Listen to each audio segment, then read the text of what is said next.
Gentlemen, what is going on, everybody? We are here for episode 25 of the GT Radio podcast. What's going on? It's your boy, Great Tay.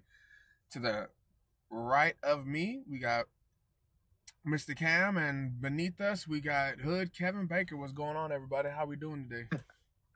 What's up, y'all, man? Checking in with GT Radio. Let's get it. Yes, sir. Let's get it.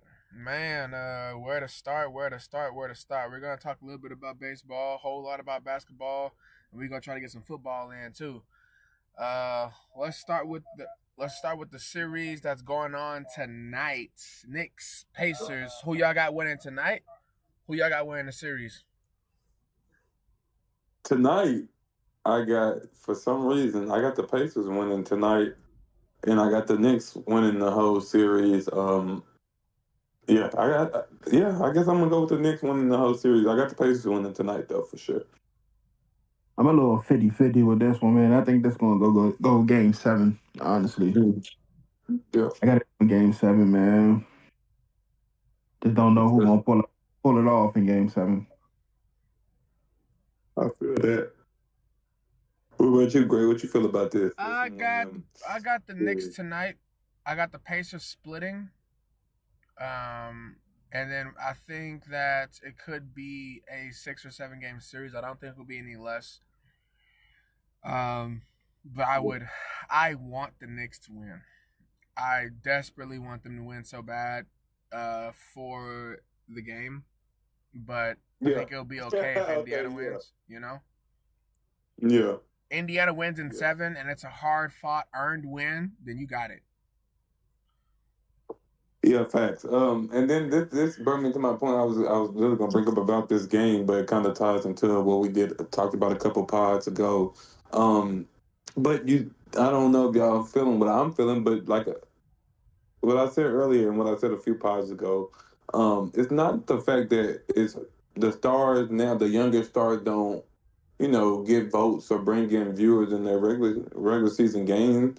And maybe it's just because we're getting older, but these playoffs without those guys that I mentioned, James Harden, LeBron James, Stephen Curry, Kevin Durant, the Claw, without one of them being in the playoffs or anything, it kind of feel a little weird. Like, I feel like I'm just watching the watch. And it's been good basketball for the most part, besides the Game 7 last night. It's been good basketball. I just haven't found myself as excited to watch. I've watched it every night. I just haven't found myself as excited. And that's all I was saying about, like, where will the game be once those guys retire? Then once all those guys retire, like Curry and all them, that's probably within the next 3 to 5 years, right? For all of them guys to be out the NBA. That's where I'm like, who gonna for real just hold that torch? I love Ant-Man, but I'm sorry, Ant-Man is inconsistent as hell. Like, it's 2 games nasty, then 2 games, 3 games good. You know what I'm saying? You said, what's up, big dog? I want Minnesota to come back and win. I want to see the Knicks and Minnesota go at it in the finals. I would love to see that happen. That's fair. And that's 2 teams that both haven't reached even the finals since both before the 2000s? Minnesota had never been there. I don't think so. They've never been. I just know they've been in the Eastern Conference Finals. The Knicks ain't won since the 70s, so. Yep. When was the last time that they've been? The 80s or 90s? 80s. Walt Frazier. Damn. Yeah, so like I say, it's fun. I even seen a little clip today saying one dude, he was hype, one of the white Twitter dudes. Super teams are over. For the first time ever, it's not a team that's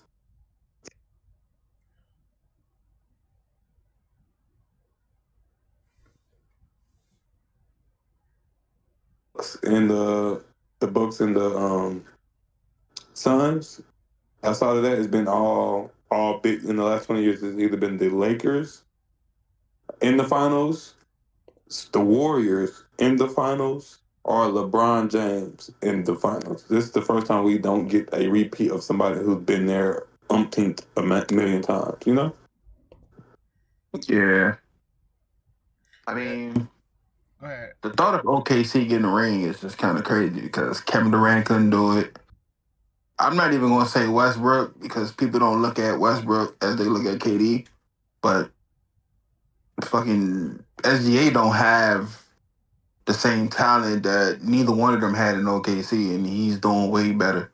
He's not playing the same talent either. He's not playing the same talent, brother. Absolutely not. I feel like he's playing more. I feel like he's playing. No way you just said that. There's no way you just said that. This why I love when Hood comes back though. Y'all Hood don't think he got to stay though, go but through all these superstar teams. So you tell me right now, you tell me Shea has experienced more talent than the KD. No.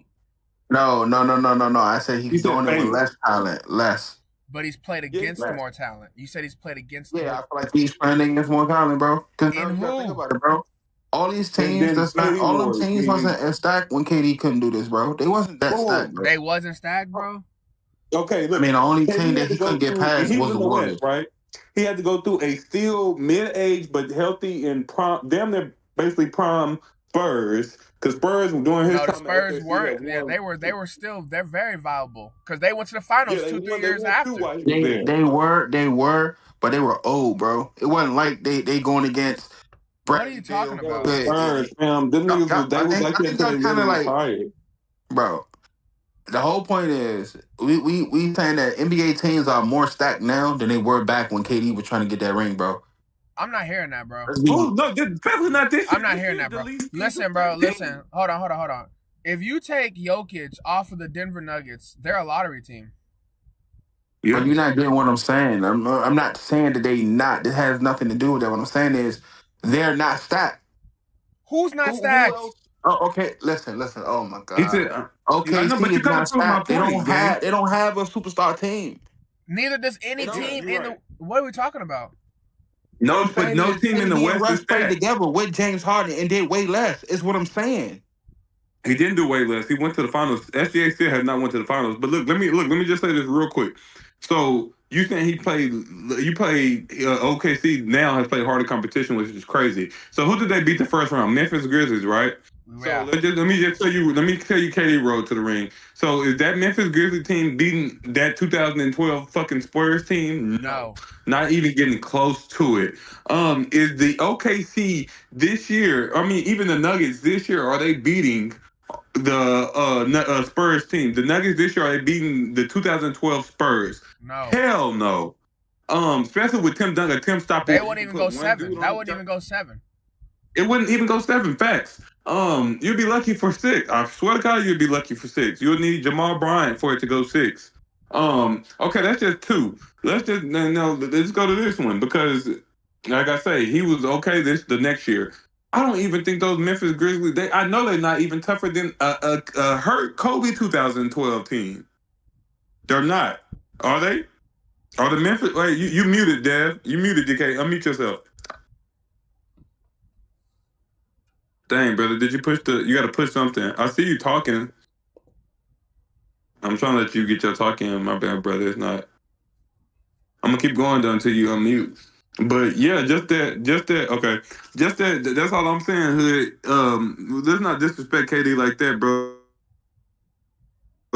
This is the first year where it's actually even. Everybody's equal. Like it's less competition because all the teams are spread out. There's nobody in this league right now, unless healthy, besides Boston, that you're saying is a super team. Everybody has huge weaknesses this year. Even you want to say, let's put 40-year-old Brian and Luka. That was nowhere near a super team. They have no bigs, no bench. Let's go with the next Jokic, the Arena MVP. They're terrible outside of him and Murray. Yeah, Giannis. My bad, bro. My service is bad, bro. It's raining like crazy where I'm at, so it's in and out. So it's like in and out, yo. I'm just naming like the people OKC that Kevin Durant had to play. Go ahead, during his time.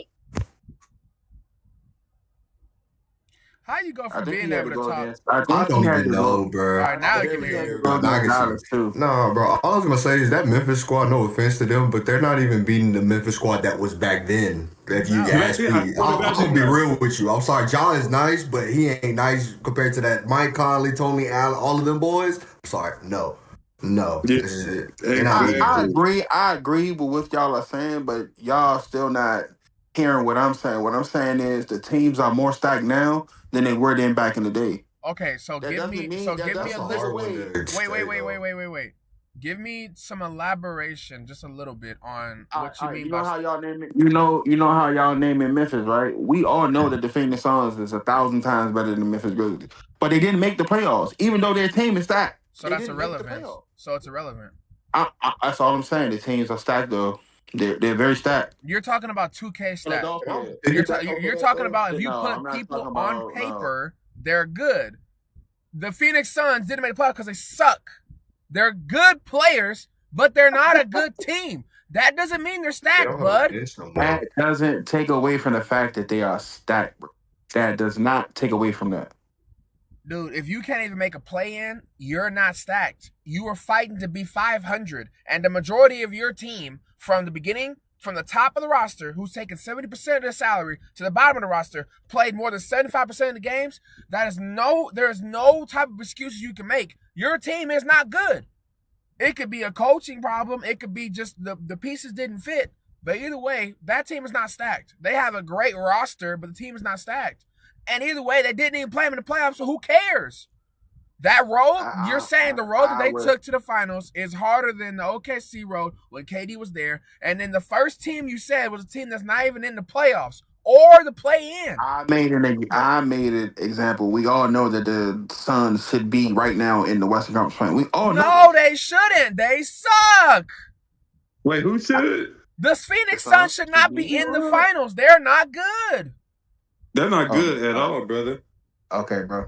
How? How could they be in the finals? Bro. It would be different if KD. It would be different if KD didn't play for 40 games. You just said, Grayson.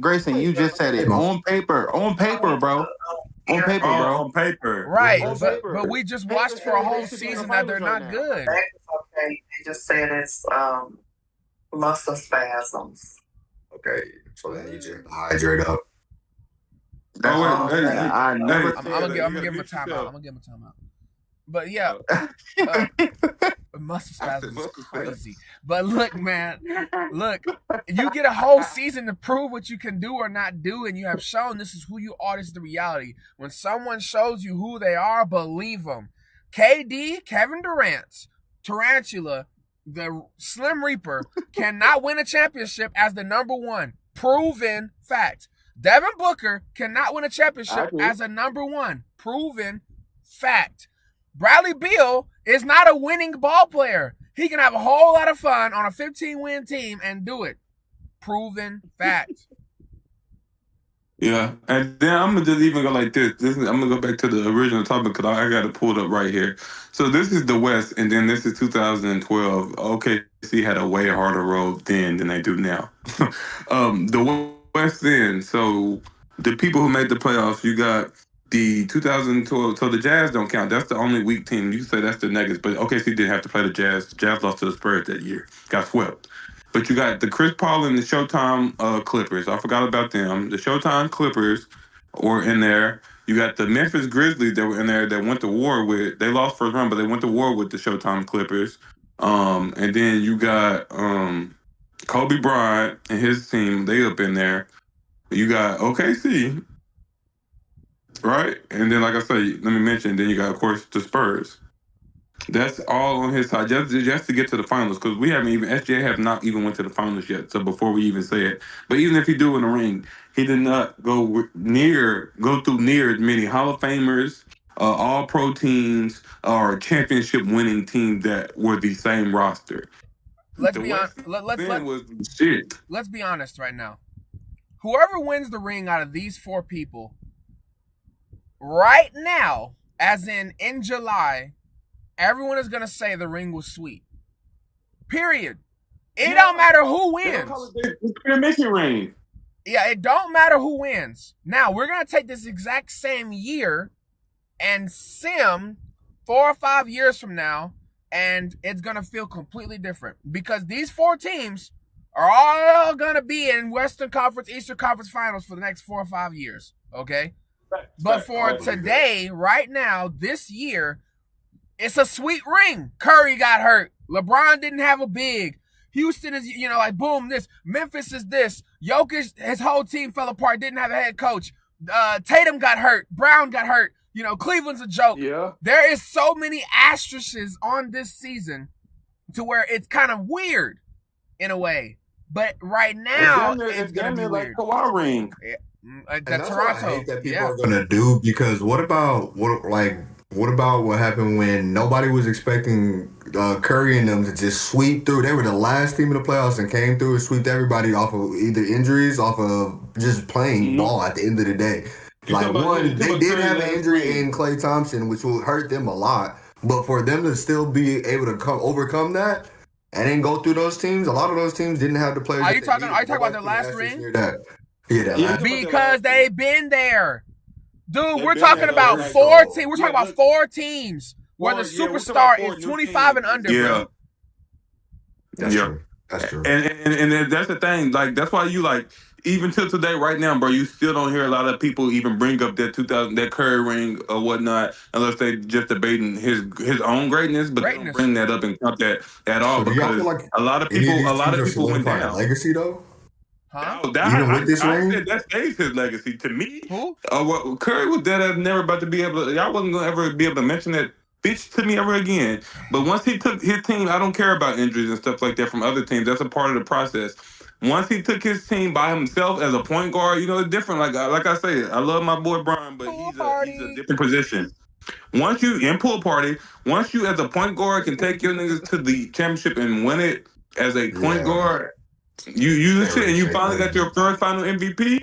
I can't say nothing no more. When they compare you to other guys, I can. But as far as you being a GOAT, because there's more than one GOAT. I'm talking about like GOATs. It's a few GOATs, but for you being a GOAT PG, that solidified it damn near to me. The thing that makes that ring so heavy, that particular ring so heavy, was you had the before Kevin Durant and the story, Mark Jackson.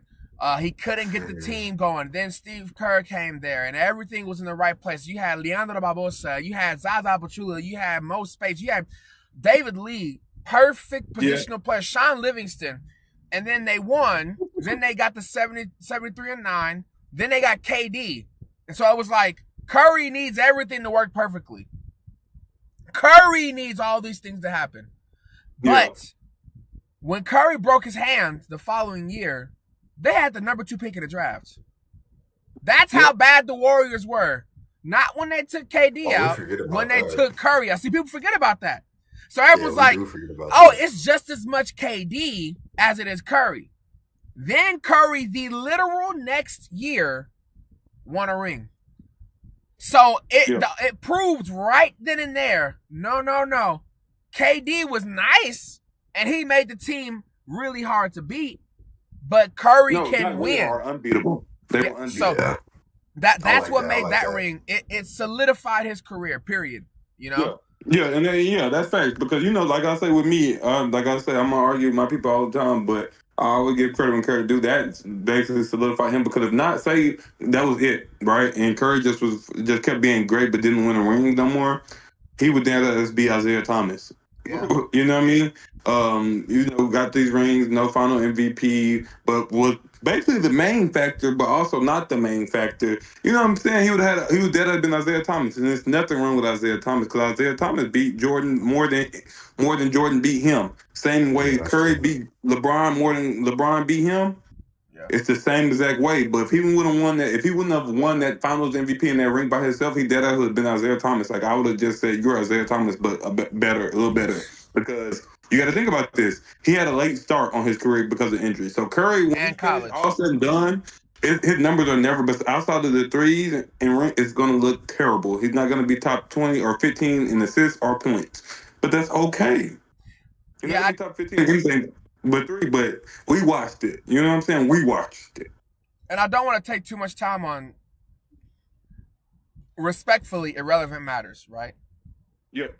These 4 teams that are here earned it. They deserved it. And somebody's going to be a first-time champion.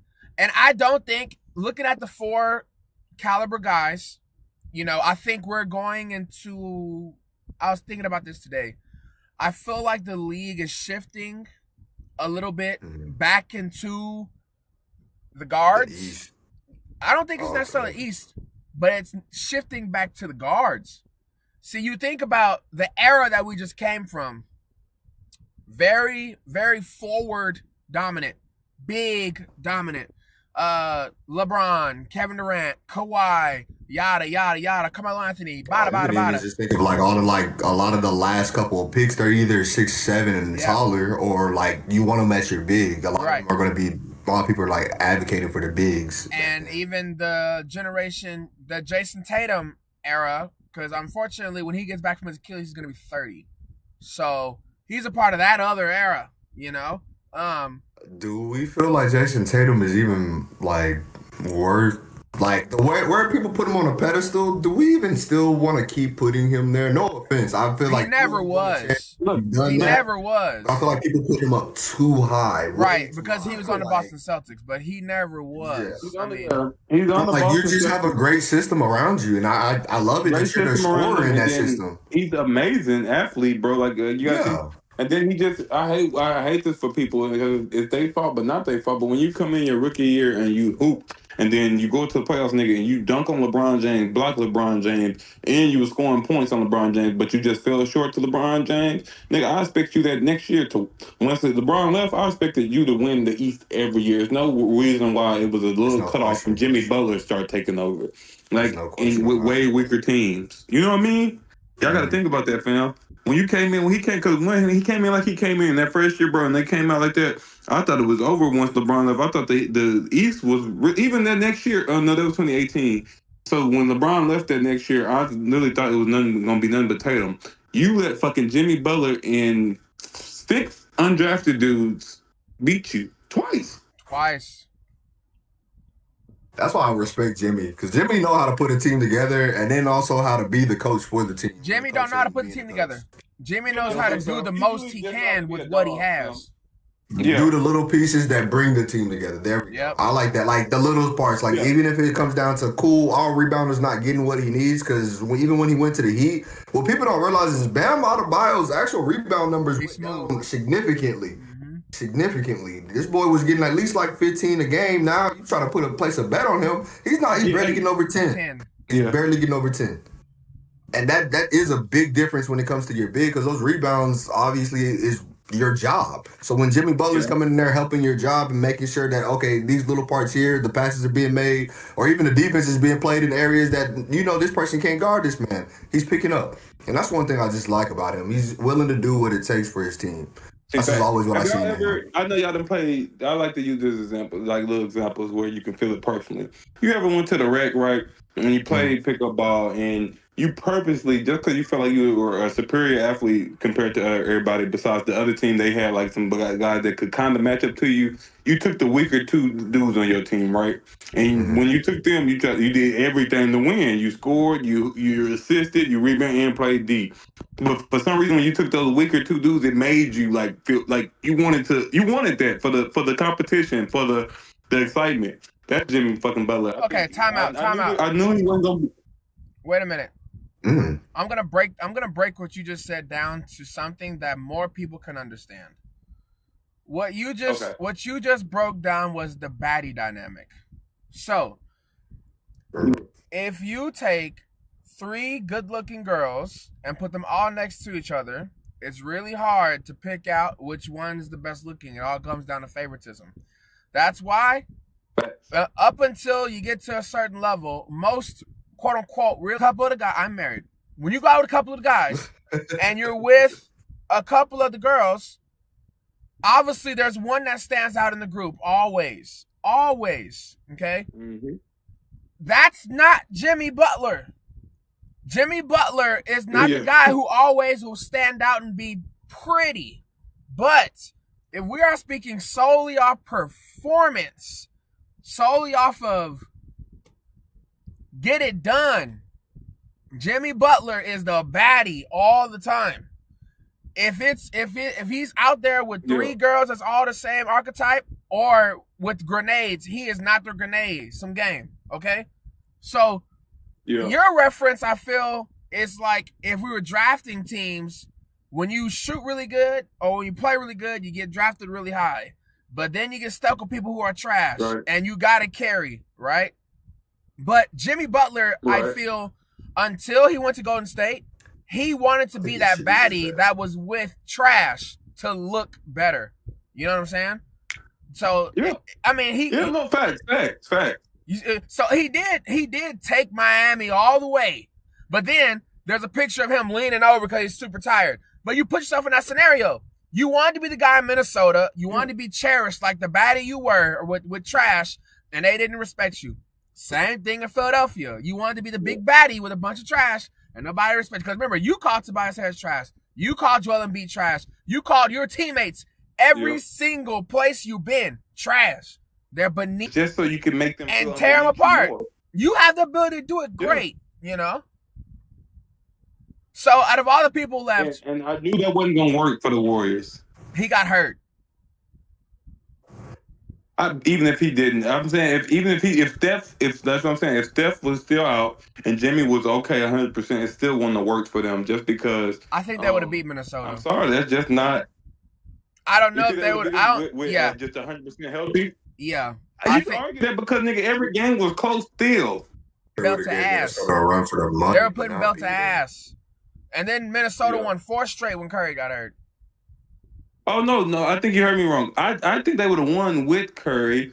I'm saying I don't think they would have won if Jimmy Butler was 100% healthy and Curry was still out. Oh yeah. No, I don't think so either. But it would have been more competition. Oh, no, It would have been more competitive. He wouldn't have been able. Yeah. Facts. He wouldn't have been able to do the same thing he's been doing. Because then you got to put Buddy or Jimmy in Steph's position. That's just not gonna work. No, I'm sorry. It's just not and like I happening. said, he didn't even have that at Miami. But you just need somebody. It just wouldn't have worked. It just wouldn't have worked. And once I seen Steph go down, I knew that playoff Jimmy, that next game, I knew it would get them close here. But he had a game or two, but they still lost.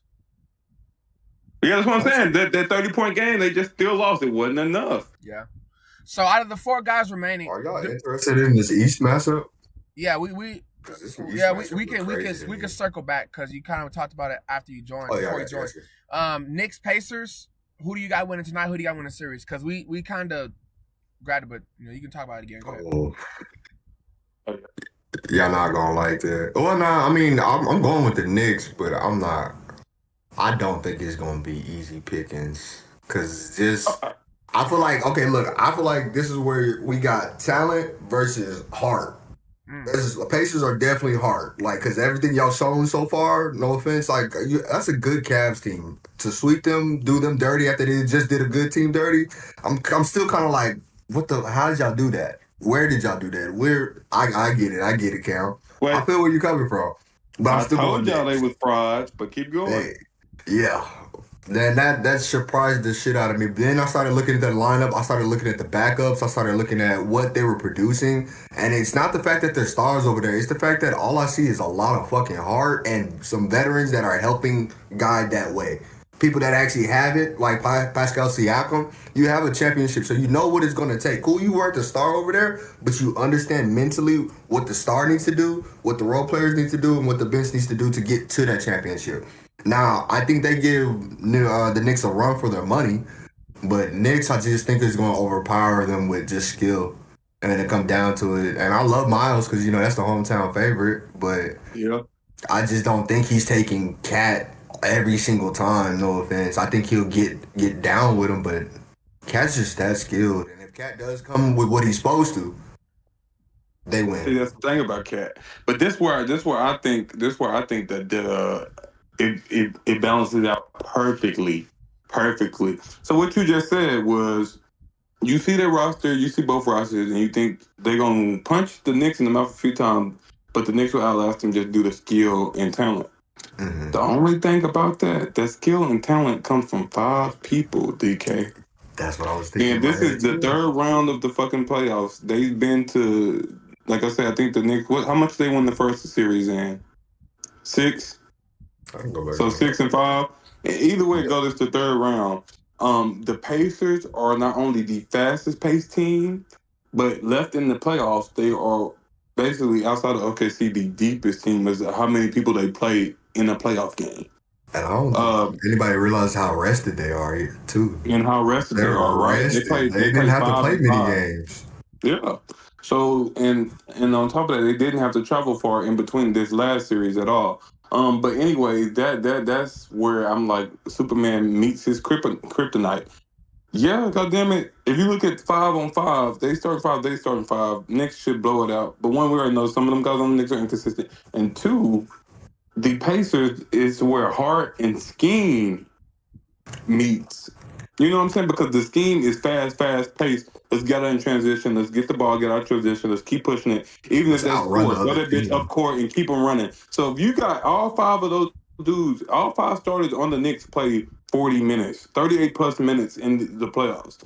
Nigga, I gotta guard these niggas for 38 minutes. Every single, they're running every time, but they running. These niggas are running. When Tyrese and them come out, I'm throwing in TJ McConnell and I'm throwing in fucking Newhart. Sometimes starts, sometimes he don't. But then if not, I'm throwing in what's the other dude's name? Biscuffy or whatever his name is. I'm throwing him in. I'm throwing in Thomas Bryant. I'm throwing in some good. I'm throwing in Obi Toppin. I'm throwing in some good quality backup that can score and defend and are athletic and can shoot.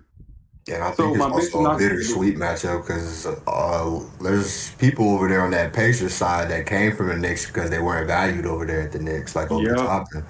Yep. I mean, you know what I'm saying? You know, that can make somebody play a little different. Well, I'm just saying, bro. Obi gonna have a game too where he like, fuck y'all niggas, bro. It's gonna trust me. Obi's not gonna be a needle mover in that series. The Knicks, the Knicks are gonna use 6 people. The Pacers are gonna use 8. Okay, 7 to 8. Obi Toppin will get his maybe 7-10 minutes. But the Pacers are the only team left, literally only team left that run basketball plays. Out of the 4 teams left, Rick have them boys, that ball be moving.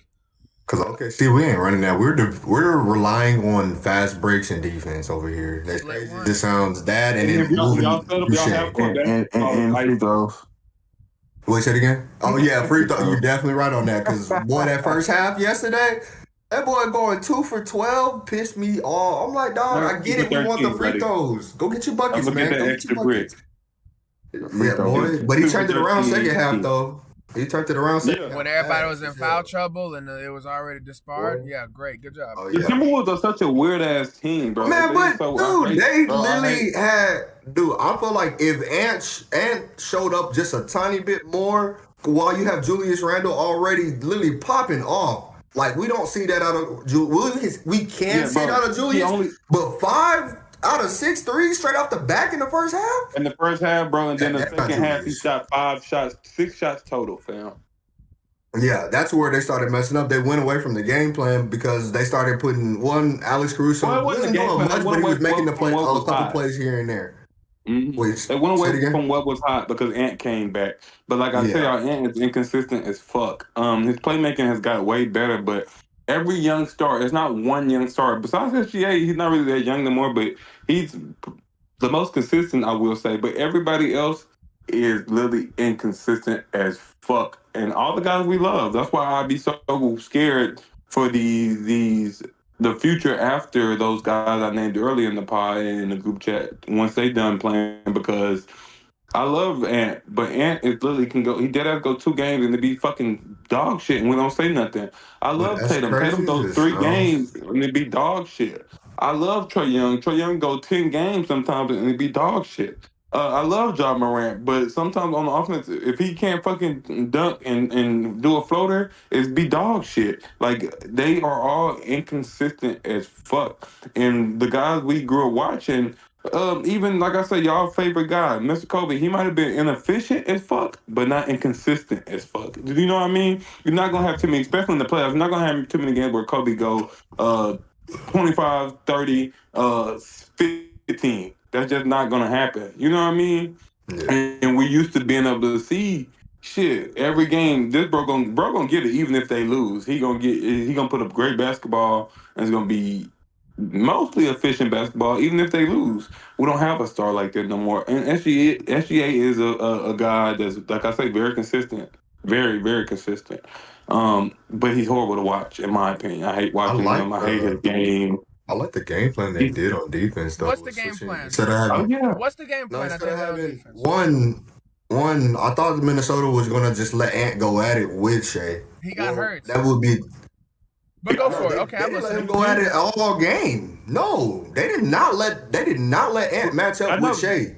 They did not let Ant match up with Shea. They would put him in foul. What is the defensive game plan that you are saying that OKC implemented? Well, one, they put what's his name on him, being at 6'10", being able to guard this man. I'm trying to think. Jaden McDaniels. Yeah, the McDaniels. That's the offensive game plan. What was OKC's defensive game plan? They were putting him on him the whole game. Jaden McDaniels was on Minnesota. Yeah, that's what I'm saying. I'm talking about Minnesota's defensive game plan. I'm not talking about OKC. You liked OKC. Yeah, I'm saying I liked how they came at it with OKC because that's smart. That's smart. I thought you were saying you liked OKC's defense. Trouble. Oh no! Yeah, OKC's defense is play some zone, try to see if we say- can get a couple stops and run the fast break. That's not really a game plan. At the end of the day, that's not really a game plan. That's just something It they've was been no doing. game. Yeah, y'all were hoping they missed because them niggas went 5 for 50, 15 for 50 from. Let me ask you a question. That game could have went the other way if they was making shots. Let me ask you a question. If you look at OKC's matchups on who they've played so far, this playoffs, how they've played so far, how Caruso and Dort and a little bit of Chet, if they guarded SGA, the way they have been guarding other teams, how many games would they foul out and how long would it take? Oh, that's foul out Halftime, every maybe night. third quarter, every night, every single night. Definitely bro. Dort. Dort is playing trash this playoffs. I'm gonna be just be real. I don't know what got into him. I don't know what's going on. Yeah, Dort I don't. can't make threes, and he's not. You're not locking up the way we need you to.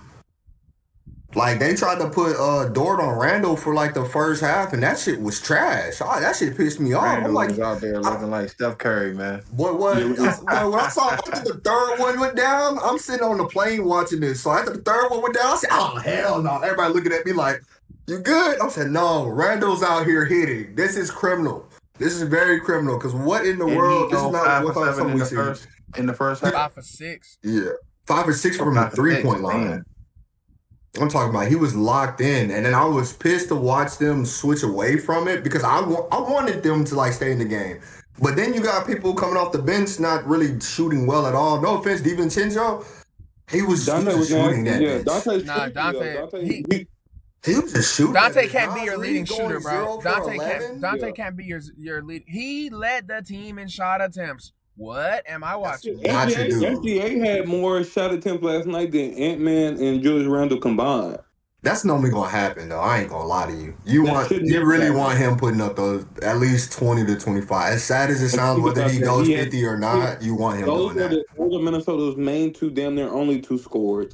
And you tell me that one person on OKC should have more shot attempts than them two niggas combined? You forget that how many? You got to think. You forget that shot attempts they don't add your shot attempts on the shots that you take and you get fouled on. So he had 12 free throws, right? On top, so he really shot the ball. What's that? Like 35, like 35, 40 times. Yeah, and that's what pissed me off about the first half was because he was looking for the foul way too much, and I'm like, bro, just play ball. He did that. He did that on one of them games where Aaron Gordon hit a clutch shot too. And it was like you don't need to be playing like just trying to get the bucket. Yeah, that's the game they lost in overtime.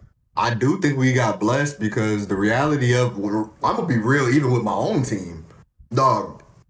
They hit them shots like Timberwolves hit them shots. We lost, bro. No question about it. Okay, We didn't take the lead lost. to mid-third quarter. Yes, we were struggling within a 5 to 10 point radius the whole first half. And it was pissing me off because the reality of it was we were playing great defense. We weren't making shots. The only person that was leading us in points at the time was Hardenstein off of that left-handed floater. I don't know what he was on with that. It was just beautiful when it went in. Don't get me wrong. You know what I mean? You saw it. You just like, are you just throwing that motherfucker up there and praying? No offense, but like that's how it looked every time. But he's making it, and for him to be leading at halftime, that's wrong. Dort shooting like only making 1 for 5, 0 for 5, 2 for 5. Like that's not Dort. We at least need like 3 out of 5, maybe even 4. We need 50% out the door. We need 50% out of Chet to even have a great chance going through the rest of the thing. Well, I see you, That Greg. value went down this playoffs. Oh, very, Can I argue that? very much. I think I love what they said though the other night. He needs to slow down his play. Yeah. I think he's just trying to speed up everything and try to play with the speed of like Shea and all the other faster guys. But it's like you're a big dude that can dribble, that has actually very skilled. If you just take your time, you're going to work those people in the court. You have it in you. But because you're rushing it and you're so nervous and you feel like you got this pressure on your shoulders to be the number 2, and you really have lost number 2. You're not our number 2. Like, it's no question about it. You're not our number 2. I don't have a number 2. Yeah, exactly. And What it the can fuck? switch from What are y'all night to talking night. about? That's what's scary. No, we're not gonna do that. We are not gonna do that because Let him up win. until J-Dub, no, it's not gonna we're be not true. doing that. Up until the not third a quarter of Game 7, well, no, second quarter of Game 7. Everyone was saying, "Where is J-Dub? He hasn't been in a whole Nuggets series. If he just would have played fine for 1 game or 2 games, that'd easily win. If he plays fine, he is clearly the number 2. He flirts with a triple-double every game. That is clearly the number 2. I just don't think he's He had recognized. 4 games in a That's row. what I mean by it. I don't think he's recognized as the number 2. Like, yeah, he clearly is, and especially the numbers showed last night too. Because when he started actually popping off in the third quarter a little bit, it started getting those buckets in. They started actually putting the lead on the Timberwolves to actually even take it. So you're right about that. But man, I'll tell you this. This is what I feel is going to stay true with just that series. If OKC can take 3 of these first games, they'll go ahead and take it. But if they even let Timberwolves win twice, Timberwolves is gonna come back and win it. No question about it. In 7? Yeah, they'll come back and win in 7. Because I just feel like as the longer you let the series go, I feel like mentally he'll end up either locking the fuck in and being like, nah, bro, like we have a chance, let's go, and stop with all the like sluggishness and the inconsistent going into the end. But I just feel like he wants that clutch factor. Like he'll try to like, oh, okay, cool. If it's 2-2, he's gonna be like, oh yeah, I want it now. I see it. It's possible. It's in my grasp. But I don't know what I saw last night. That shit was weird. I don't know what I saw out of Ant last night because he was hitting some crazy shots too. He hit that fading 3. It's a million times, bro. That's the thing. Like that nigga's inconsistent. I mean, that man. Excuse me, that man is inconsistent, brother. Like that's just all it is to it. I want to hear what Grayson got because he looked like he got. Well, I found some breaking news. The Colts owner and CEO Jim Irsay dies at 65. So rest in peace to him. Oh, that's tough. Damn, I'm fixing that. Yeah. So on the good news, well deserved MVP. Yeah. So yeah, let's talk about that for. I didn't think he was gonna get it though. I thought they were gonna give it to Buddy again, Jokic over there. So check these numbers out. First place voting, and we're just gonna do the top 3: Giannis, Nikola, and Shea. Yeah. Okay. Jokic got 29 votes first place. Go ahead. Shea got 71. Okay. Second place, Shea got 29 votes, and Jokic got 71. Third place, both of them got 0, and Giannis got 88. Jason Tatum got 11 third place votes. Giannis got 9 fourth place votes, and Tatum got 84 fourth place votes. After that, didn't really matter anyway.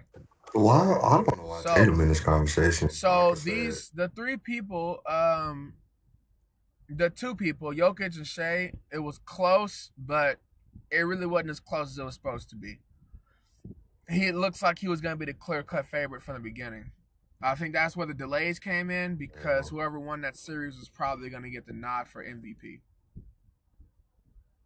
Your mic's muted, Cam. I can see that. I can see that too. They were definitely headed there. But even then, won the MVP. we gonna look at those numbers. Jokic, that boy. Well, history. He's I've never seen no season averaging like almost that. averaging a quadruple double, if I'm not mistaken. Nigga, Average a my triple goal ain't double. even had no season like that. Exactly. Your goal ain't had no season like that. That was the best season I've witnessed in my 25 years of life. Yeah. No, I've never seen nothing Number like that. one.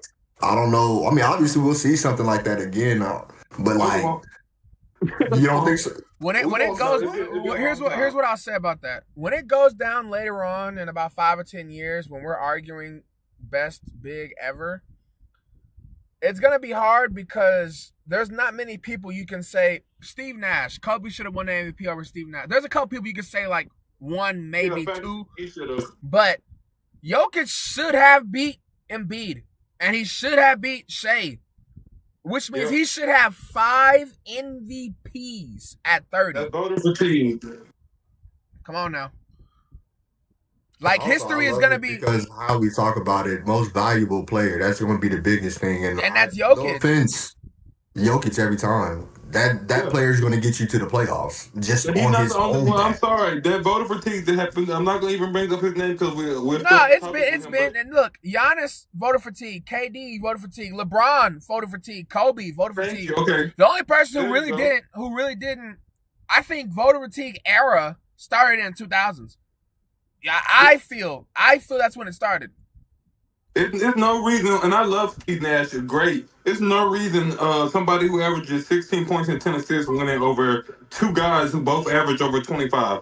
And they both average over, that's the only year that Kobe averaged over 5 assists was that year. The only year. So, and that was his best shooting year. And that was his best shooting year. And like I said, I get another nigga asked all the time. The man, that was his only time. Now to cut y'all off. Yeah, the Pacers are off to a great start right now, bro. They ain't missed a shot yet. You heard it. I told you. They going back to back. They going back to back, but the Pacers ain't missed a shot yet, though. That's why I told you they're gonna win tonight. Bro, they gonna win tonight. I believe it. They got rest, and then they got something to prove. The thing with the Pacers is they're gonna get open looks. They're going to move the ball. Can they hit?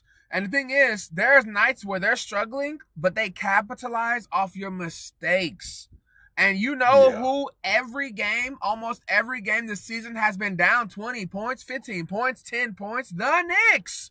And if you give the Pacers that lead, you are not going to get it back. Find a way to come back, bro. You're not, bro. The Pacers are not going to give that lead back. They're not. I'm telling you, the Pacers ain't going to give it back to you. If you mess around and let the Pacers go up 20, they're going to win. That's a lock. That's a lock. That is a well-disciplined team. Yeah, that's a good coach. Them boys are balling right now, though. Yeah, you looking at that box score? Mm-hmm. Oh, my God. My boy. Pacers. They have not missed a shot. They play basketball, bruh. They play basketball. Yeah, they got a good AAU hoop team basketball. Bro, like, you got somebody, look, they gonna shoot the starters, except for Halliburton, are gonna shoot around 60% as a team from 3-point line. And then you got 50-60. High efficient elbow play, high efficient backdoor play, high efficient ball movement. They run a legitimate offense and everybody plays everything. Everyone plays everything. I love how they're willing to reset the ball. Yeah. I love how they're really going to reset the ball. Because you don't see that a lot nowadays where like a point guard will say, you know what, get the ball back. Shit that we just had, let me get back. Yeah. Let's get this thing started right here. Like, let's play chess real quick. The Pacers starting 5? I like that. Yeah, great. Can you name their starting 5 for me right now? I'm just trying to prove a point. You got Pascal Siakam. Can shoot a 3. You got Miles Turner. Can shoot a 3. You got Nembhard. Can shoot a 3. You got Tyrese Halliburton. Can shoot a 3. And you got Nesmith, nigga with the braids. And he's the him, Obi Toppin, all of them can hit a 3, but they gonna sit down. They're here to sit down. Yeah, they gonna sit down, they gonna drive, and they got elbow play. So right there, yo, everything you need, so a lot of people, they got that in one player. One player for them can do it all. Yep. They have a team literally for every position. Okay, so right now you're in this type of zone, right? So you're in the 3-2 zone right now. So you're really trying to cut us off from making threes, right? Well, that's the case. I got Miles Turner and Siakam in the paint right now. Both of them can hit. Both of them are aggressive down low, like I say. And then if you still got that in that 3-2, I can literally sit somebody on the elbow and they go shoot that mid range for me. Then my two guards at the top can both not only play make but can make threes. So right now, out of that, you got to get out of that 3-2. You go to a 2-3. All right, you trying to stop my three right there? You're already fucked because my playmaking is gonna create threes for me. You know what I'm saying? You can't just blitz one player because if you just blitzing Tyrese, then I'm gonna let Newhart now be my ball carrier who's an amazing playmaker. So then your blitz is out the window. You know what I'm saying? They got so many things that they can counter with your attack. You know what I'm saying? They can counter almost any attack, but not everybody can counter theirs. That's the thing. Let's talk about the switchable defense. That's another big thing. I mean, you're able And to know that's that. what I'm Okay, saying. When cool. you're big and athletic, yeah, and anybody can switch on anybody. Like yeah. that's the thing. Yeah, it's no mismatch. The weakness in switch defense is when you can make a switch and it ends up into a mismatch. When you got a long athletic team, it's no mismatches or He cut out. Yeah, because if I'm not mistaken, everybody taller than 6. Shortest dude on their starting lineup is 6'4". Yeah, and that's And that's a Nembhard. shooting guard. That's Nembhard. Yeah, everybody else is 6'5" or taller. The thing about this series, look, we're talking about the 4 teams remaining. I don't think, as long as you don't get swept, nobody is in job jeopardy. Okay? As long as you don't get swept. Not at all. Now, I don't think anyone has expectations to win except the Thunder. Yeah, but I will they say have this. to win. I will say this. If the Pacers come out here or the Knicks come out here and just straight clown the opposition, there's going to be some questions on what happens in the future. I feel like the Timberwolves come out here and get dogs in 5 games, and it's okay because they were not expected to do anything, you know? And it's like, okay, Ant's 22, 23. Julius Randle played half the year, right? Like, Gobert, he makes less layups than half the WNBA, right? But the Pacers' full team is win now mode. The Knicks team is built for win now mode. So it's like, you know, if the Pacers come out here and sweep the Knicks, Thibodeau's job's in jeopardy. He's going to get sent home. I don't think that the Timberwolves head coach, nothing happens to him. Rick Carlisle, if the Knicks put belt to ass 4 games, he might be out of there. They might have to break that unit up. Miles Turner, he's gone anyway, right? So, like, that's the only thing when it comes to longevity that's like, okay. You think he's fully gone if they don't win it? I don't think that Miles Turner comes back, and I think that they might break up the tandem in the event with Siakam. I think Halliburton stays. But I think the way they're built, if they don't get there to the finals, at least get to the finals right now, I don't know. Because you got he has been there a long time now. Yeah. He's been there way too long. He's been there since year 3 of Luka. He said, Luka's not coachable, I'm leaving. And he did. So, you talk about Rick Carlisle. Miles Turner's been there a while. Tyrese Halliburton came from a trade with the Sacramento Kings. Siakam came in a trade. And it all works. It all works fine. But remember, no Tatum next year. Who knows what's going on with Porzingis? Boston might not be together after next year, period. Giannis might not be there with the Bucks next year, period. He might go West Coast.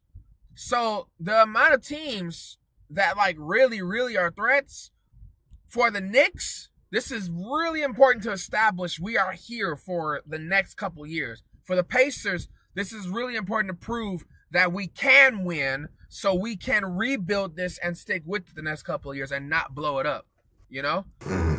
I deadass think the Pacers are basically going to be the Grizzlies team when they had like Randolph and everybody.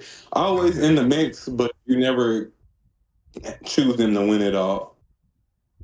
You know they're gonna knock off any team that ain't coming with it type stuff. But yeah, if you come with it, then we're gonna knock you off. It can't be upset any series, but at the same time, unless everybody bullshit and everything go your way, you don't really just have them winning the whole thing. Tell you this right now. They are playing some ball. They hooping like a bitch, ain't they, though? They are hooping like a motherfucker right now. No turnovers. Is that what I'm saying? Dang, Which I'm trying to figure out how the Knicks just came back. Remember, look, it's 22-20, so look, that's scary, though. I did all that and shot that perfect, and I'm only up by 2. Yeah, they only missed one shot, one free throw. Oh, no, they missed one shot, and it was a three-pointer from Nembhard. Yeah, I seen Nembhard miss. Miles Turner's on right now. He's literally at 8 points, leading scorer. But who? It looks like Jalen. No, never mind. Because Jalen was 1 for 3 just a minute ago. He just hit 2 more shots. I like this. I like this matchup. But I think if the Pacers want to have a chance to win it, they got to win this one. Like, there's no question about it because you're in New York. New York is one of them stadiums where it's like if you're there too long, the crowd will win. The crowd wins every single time. Oh, you go into overtime, crowd wins. Oh, you game on the line, it's you and it's tied up, crowd wins. Doesn't matter. You gotta have like those clutch type of athletes that just don't care, like that don't care about hearing that. You know what I mean? Like Trae Young is a clutch player in that type of environment because he's gotten used to it. I'm not gonna say he's just a clutch player. They're not gonna put him on this pedestal, no. But they hate him because it doesn't faze him. Yeah. So it's like if Tyrese can go in there, not let the chirping phase him for these first 2 games, get through it, and then take it back to Indiana. All they got to do is win both in Indiana, win at least one here in New York. They got it in the bag, no question about it. It's a couple of game plans. It's a couple of game plans. If we're just sticking to the Knicks Pacers, it's a lot easier to break down. Pascal Siakam, stay out of foul trouble. Miles Turner, limit your turnovers. Tyrese Halliburton, limit dumb shots. If he gets like 5-10 assists, he kind of, not 10, but like he'll have a run where he just perfect. And it's like, right now is the time to do a step back shot, and then he airballs. Then he gets in his head, he airballed. Now he's taking 5 shots in a row. Don't take dumb shots. For the Knicks, OG Anunoby's got to find a way to efficiently score the ball. Karl Anthony Towns cannot fall in love with the 3. Put your back to the basket and get them in foul trouble. Jalen Brunson, score on all 3 levels. Do not go foul hunting. Their whole team is huge, and you're not going to get those calls in Indiana. So if you're looking to win, I'm pretty sure. Let me go look right now. See, and that's crazy because I literally, when one of my bets today, I took Cat going under 6 threes. That's the only way they win tonight. If Cat is not fucking just throwing up threes. But my only thing is, you see how Cat got 10 points right now, right, y'all? It's the first quarter, correct? Yeah, it's 8. 10? Oh, yeah, 8 points. Oh, yeah, he got 8, but he's shooting well. He got 2 points, 2 assists? On the 3. Yeah, 2 assists. If Cat don't score over 25 points, you just see that he stopped shooting the ball. Cat has those problems where he'll come out and the nigga be big per, and then he come out and be just per. You know what I'm saying? I love how you said it because you can't say it any other way. When a man got a name, the fucking per anything, little per or big per, it tells you about his motor. I said this in the chat earlier. What I was gonna say is they don't have any fouls right now, but Miles Turner has one. What I said in chat earlier, and I'll repeat it now. Sorry to the viewers. Sometimes you can be that nigga, but you're still not that guy. Look, we know the guy on all 4 teams. It's SGA, it's Anthony Edwards, it's Jalen Brunson, and it's Tyrese Halliburton. Look, those are the guys. There are going to have to be a second or third, Karl Anthony Towns, Pascal Siakam, Julius Randle, who have a 30-point game and be that nigga for 1 game, 2 games. But no, I am not that guy. Yeah. You are not the guy. Karl Anthony Towns, you are not the guy. Mikal Bridges, buddy, you are going to have to show up and be that nigga in the 4th quarter in moments. But when it comes down to it, you are not that guy. That's as simple as it can be. Yeah, and that's fact. That damn near how it ended up happening at the Knicks. I felt like the Knicks owner damn near might have heard you think this shit, but a year ahead of time because you're like shit. I love Cat being here. We haven't won with him or anything like that, but he's been here. He's been an amazing all-star for us. But we think it's that nigga, Cat. You that dude, but this is that nigga. He ain't talk shit. You know what I'm saying? So that's where that Cat thing ended up happening as far as that. But like I said, Cat reminds me of a healthy AD. Skilled as hell. When you look and think about it, why are you not dead as the best, like top 3 player in the NBA at all times? But it's just something about the motor, that mindset. Yeah, that big purr. Shit, he big purr. Listen, it doesn't make sense to me because, like, no offense to my boy Miles, but if I'm Cat, like, Miles is not as strong as I am, so I'm trying to bully this dude. Like, as big as you are compared to a lot of these dudes, the only person you've been bullied by is DeMarcus Cousins. I get that. That's a strong dude right there. But you could have the opportunity to bully almost anybody down there, dunk on them, literally and you can move them. What's the word? He moves so gracefully. You can move gracefully as a big. So you don't even have to be dunking on people. You could still literally be shooting over people in the paint and killing them. But because you don't have, like you said, that motor, that dog in him, like, we always are, like, upset because we know you can do more. It pisses you off. Well, no, it's not even. It's not. No, I mean, yeah, you can do more, but the thing is, do what's obvious. Look. Look, the OKC knew. OKC knew. We need to get Gobert in foul trouble. Naz Reid is not a center. When Naz Reid came in that game at the 5, it was over. So at the beginning of the game, off the tip-off, they immediately attacked Gobert. If I know Thomas Bryant is the Pacers' backup center/power forward, why am I not running halfback slam every single play the whole first quarter trying to get them in foul trouble? What are we talking about? Who's going to have a dunk contest? Okay, you block. Make him try to block court. I'm literally dunking. I'm trying to dunk on Miles Turner. What are we talking? Every single play. Remember in practice when the offense be like, this is gonna be the first drive. And nigga, that first drive, nigga, I'm dead ass saying Hut and handing the ball off just go to OG and saying go dunk on him. Crack skulls, bro. Just do it, bro. Hey, do it. For the jump. Do it. I don't care if you and one. If you make it, I just need the foul. And even if you miss it a few times, then they don't call it. Get this nigga off his feet.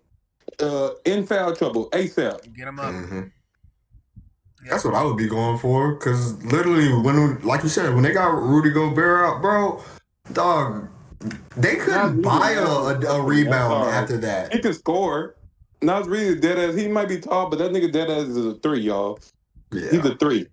I don't know why he's at the. I think it's just because he's tall. He can move. He's tall. And he can get some. No, he can jig for sure. But he's a small forward. He's not a center. He's like a power forward. If you wanted to put him any bigger. If that nigga's a 3, bro. He'd be getting like 3 boards on 20 minutes. Yep. Yeah.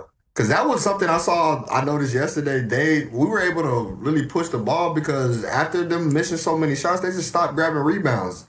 And then it's just around where other people started going to grab the rebound. No, in other words, it's not even that Nas. It's not like I hate bad basketball, bro. Like, I hate bad. It's not even that you don't grab rebounds, and that's the problem with Jokic. When that's where they exploited him on defense. It's not that you just don't grab rebounds, you don't rotate. Bro, what are you doing? Like, you in quicksand there, and everybody's out on the 3. They on the 3, they on the break. Second, third chance. Duncan do what? Yeah, man. So someone like Mitchell Robinson is gonna have some really good minutes because he's an offensive rebound and as a backup center, hybrid center. It's gonna be really interesting how he is put in the game. Yeah. Oh man. Because that's their 7. One thing. Go ahead. Yeah, let's say 7. They 7. Yeah, him and Miles McBride. Yeah, Deuce. But right now, the only 2 that play. Yeah, I don't know Deuce. nobody else on the Knicks. I mean, Cameron Payne, maybe Shamet, maybe. No, Shamet ain't touched the court yet. Shamet played last round. Shamet not gonna touch the court. Shamet played last round. They got blew out. No, he played in a close game actually, and everyone was like, "Oh, he played." And it was like the last 5 or 6 series that Shamet played, the team was up 3-1 and lost. But yeah, that wound up not happening. Yeah, I wouldn't put him in. Honestly, I'm going. I know this thing. I wouldn't even if I'm the Knicks. I'm not playing him no games. You cannot even like for a second try to take dumb shots with this team or do anything out of your body. Like, cool. It might come down to a close game. Put it in. God damn, I cannot think right now.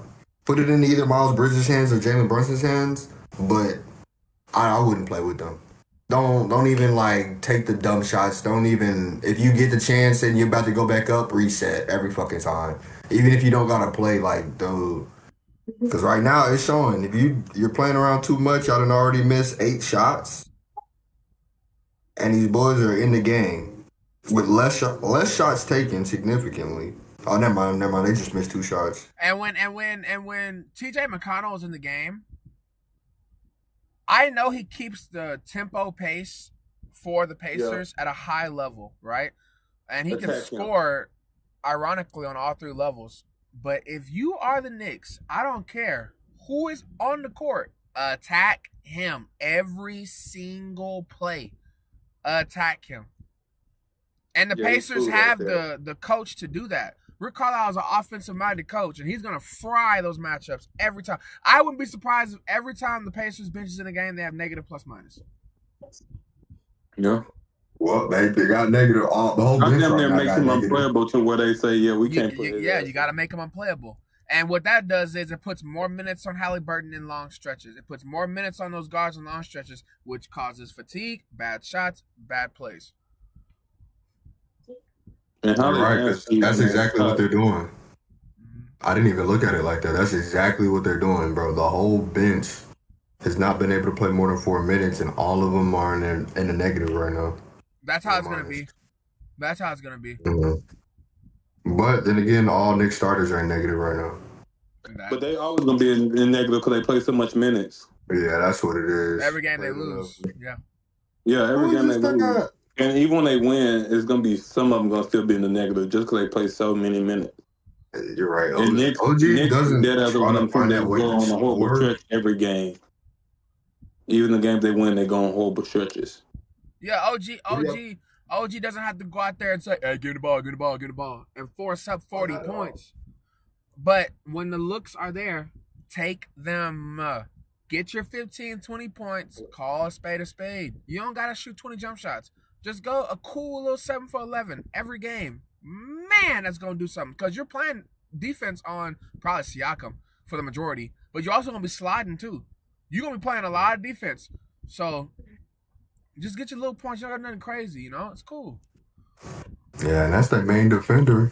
I would love to see him be able to become a real 3-point shooter, like a consistent 3-point shooter. But it just depends on what work he put in when nobody's watching, because obviously it's not showing that he's putting in enough time in his shot. Because if you would, you wouldn't be scared to take these shots that are wide ass open. Like, come on, bro. It's almost like anybody's gonna get mad at you when you're sitting wide open in the corner and you choose to just pass it down. I'm like, I'm gonna start treating you like Ben Simmons at that point. Yeah, like, that's what it is. Why am I guarding you? Don't trust your work. Yeah. That's why I like what Mitchell Robinson did, kind of only because the next game he showed up and did it. But the nigga got on there like on the ground after he had just lost him a game because he missed like 4, 5, 6 free throws. He got on there and all the trolls and the fans too. He was just like, "Shit, y'all, this is what I do. I hoop. Y'all know I don't care nothing about basketball and what's name. All that shit y'all talking, I'll be all right. Y'all watch." And guess what? The next game when they Shaq him, nigga went 5 for 5 from the line. Mm-hmm. So when in those moments you like to rely and fall back on your training. Ben Simmons' case is different. That nigga dead ass got a diagnosis that we can't even figure out yet. We don't know if it's. Yeah, we're not gonna figure that out until he gone off and they cut his brain open and see what he got. That's my major, guys. Psychology. We're gonna study Ben Simmons' brain once he passes. That's the only way we're gonna be able to figure it's funny to hear like people that actually went to school with him and how they view him and just like what type of person he was. And then still to be that same type of person in the NBA, you still think you're that guy because you're there. But I'm not gonna lie, it ain't nothing to say, you know what? This contract is not worth it, bro. Bye. Have a great day. And pay you out and let you go. Now, I don't know why I think he's really just that delusional. No, it's not delusion. It's not delusion. I think it's different from that because when he the thing is when he's not high off shrooms, he was that guy in the league for a little bit. Ben Simmons came in this bitch hooping. It's not the fact that he just think he's there. It's that blockage. Whatever got him that one series. We're not gonna do that. We're not gonna do that. Hold on. Hold on. On this LSU Combine paper, it said incredible athlete, remarkable talent, generational prospect, low motor. That was his biggest block. Low motor. He don't care. When he came into the league, it was Magic Johnson, LeBron James. And Summer League, Nico, practice. He is talked about to this day in practice. One of the greatest athletes ever. He's shooting threes, doing spin fades, everything. But you talk about how good he was when he was before the 76ers with Trae Young, before that. He wasn't the best he could be then. Go look at his three-pointer tips. He wasn't even the best he could be then. So he's always had that. He's always had that block. It's just gotten worse. Because if you see him at LSU, if you watch them in those big games, bro, before those, bro, Ben Simmons dead ass will have games where he went 25, 8, and 12, and in those big games, he would not take a shot at LSU. Yeah. They say, to this day, in the Clippers practices, he doing step backs, spin fades, threes, tomahawk dunks. He just don't do it in the game. Yeah. This shit pissing me off, bro. And I'm sorry. If I'm a coach of G, I'm signing that nigga every time. I don't care. On God. Maybe he can do it. You know who? I promise there's probably only one team who can really get that out of there. There's only one team. And it's up to Bay. If Steph Curry got with that man, if Steve Kerr and Steph Curry got with that man and said, let's figure out what is really going on.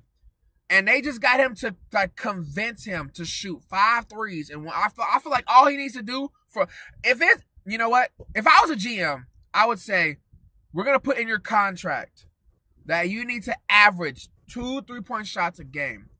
And 50% of you, we're going to give you a super max. Fuck it. Yeah. And you can average 2 3-point attempts a game. You got it. That's all it is. I promise you right now, if he goes to somewhere where the coaches are like when he click with the guys, and in his contract they say, if you average Ben, if you can make an all-star game, 2 all-star games, Ben, we will give you $300 million guaranteed. I promise y'all, nigga, Ben Simmons nigga, if you put him on a contending team, them niggas going to the ship. He like that, bro. I keep tweeting about that. He's just one of them guys, I don't know. I've never even been around a guy like that. I've been around some guys who were talented and lazy and shit like that. I've never been around who just dead ass blocked themselves from getting money. Yeah. Mental health matters. Actions, but I don't know. So look, watch this. In trouble off the field or nothing. So look, watch this. Do you know where the person who got picked over Lonzo and all them are right now? Do you know where he is right now?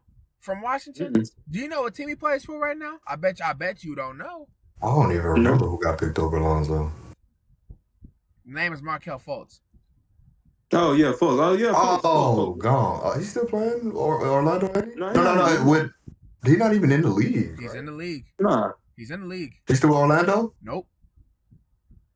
It was Orlando last year. No, it wasn't. 76ers? Nope.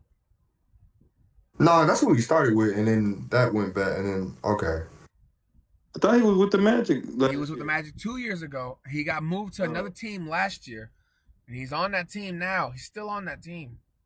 Shit, Trailblazers, I don't know. The Sacramento Kings. The Sacramento Kings. And not only did they get Markelle Fultz, but they also, the guy from Houston, that was a hooper in college 2 years ago, they drafted him. They got 30 billion guards, and they got rid of a bunch. But what I'm saying is, even someone like Markelle Fultz, through all the blocks, through all the stuff, the nerve damage, he's still trying at least to get back out there. At least. Facts. If Ben Simmons was 6'4", he would have got hung by now. The only reason why Ben Simmons is getting his chances is because of his unique stature.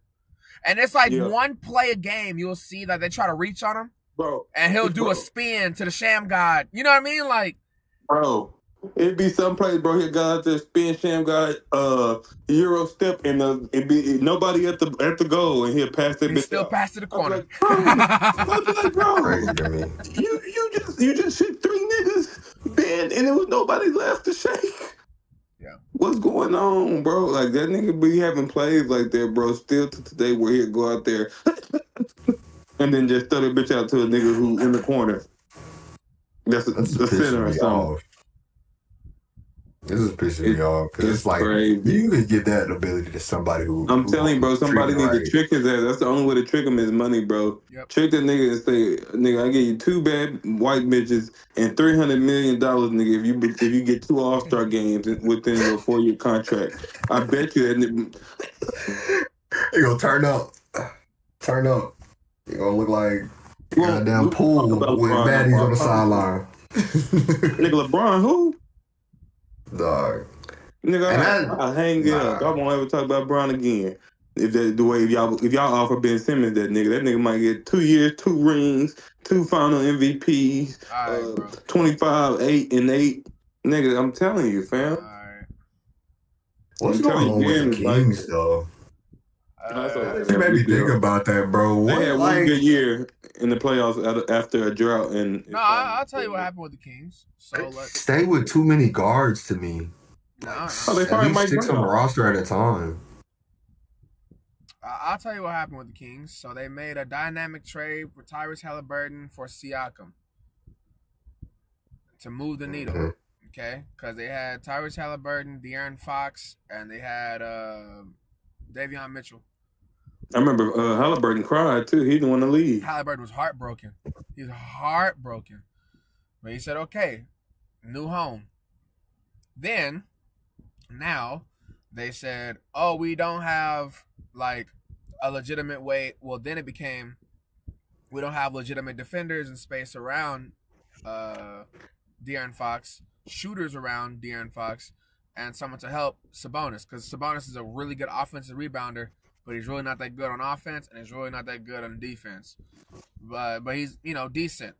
Like, damn near all-star every year, right? He's like the perfect player of, like, if you're better than Siakam, you're an all-star. If you're not, then you're not, right? So then they did a couple draft picks. You remember they got Murray. They got a couple other players.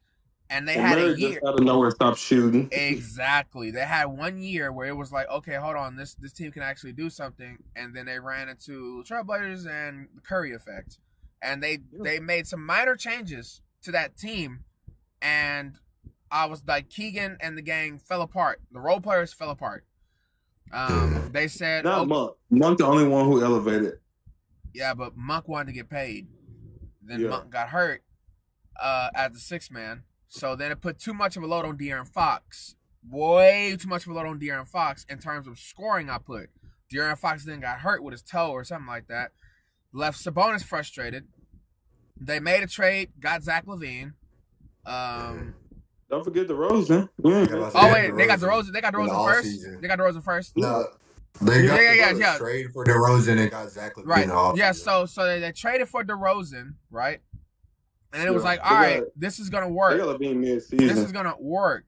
De'Aaron Fox was shooting more threes. Sabonis offensive rebounds. DeRozan on the mid range. Fired the head coach. Then they trade for Zach LaVine, and after they fired the head coach, De'Aaron Fox was like, I can't do this. I'm not here to rebuild. This team is going to win. I already know. De'Aaron Fox leaves, right? Davion Mitchell's gone as well. And going into the end of the season, Sabonis says, we need a point guard. So the whole time, they've been listening to Sabonis and De'Aaron Fox on what they need instead of listening to the head coach and the staff. They built the teams that they wanted, And then it's like a Milwaukee scenario with Giannis. He got everything he wanted, but they just didn't win. And so when De'Aaron Fox did this, Sabonis was like, "Nah, I'm stuck with the Chicago Bulls from a couple years ago with no point guard and the Midi Gods, the Midi God brothers." So that's their problem. So yeah. And I'm sorry, but range is important. Which DeRozan started shooting more threes this year, but that didn't help. Nope. Most threes of his damn career, but that shit is DeRozan shooting threes. I'm gonna let him. And Zach LaVine shoots threes, but when he does shoot threes, he shoots 27 shots. Yeah, and then he's inconsistent as fuck. He's inefficient and inconsistent. I think Zach just wants to be that guy. He wants to be the guy so bad, and he's just. I wish Zach would have came to the Lakers. Because I feel like we saw a different Zach LaVine after that first dunk contest. You started seeing him actually elevate in the NBA, being able to score more, getting more opportunity. Yeah, facts. He was hooping. Yeah, literally after that first, but we didn't see it until after the dunk contest. I'm dead ass. But and after the skill, he was the second year guy. Yeah, so they weren't like really looking for him to be that person. So then after him getting that trade to Chicago, him getting the opportunity in Chicago, because there's nothing. No, I'm not gonna say there's nothing over there, but like you're coming over here, like okay, cool. You have an opportunity to be either number one or number two because we don't know right now. We're still trying to figure it out over there. So that gave him the opportunity to kind of shine over there as he was doing.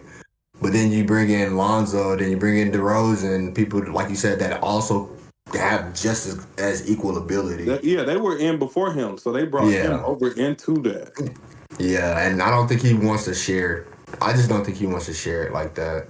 And he's just not like a playmaking guard either. He's not like a getting a 10 assist type guy. That's not his game. No, not at all. He's your scorer. He wants to be the scorer. Yeah. You can't have him and DeRozan. I just a nice 3-level athletic scorer. He's a shooting guard. I don't think people can count him as a point guard. No, not at all. I wouldn't. He's a Bradley Beal, dude. Yeah, there we go. He can shine on a weak know team. He can put up 40. He can put up a nice 40. How good would he be in a winning situation? Hey, can I actually be a little bit more honest with you? He had Devin Booker. Go truthful. Yeah. Devin Booker needed Chris Paul.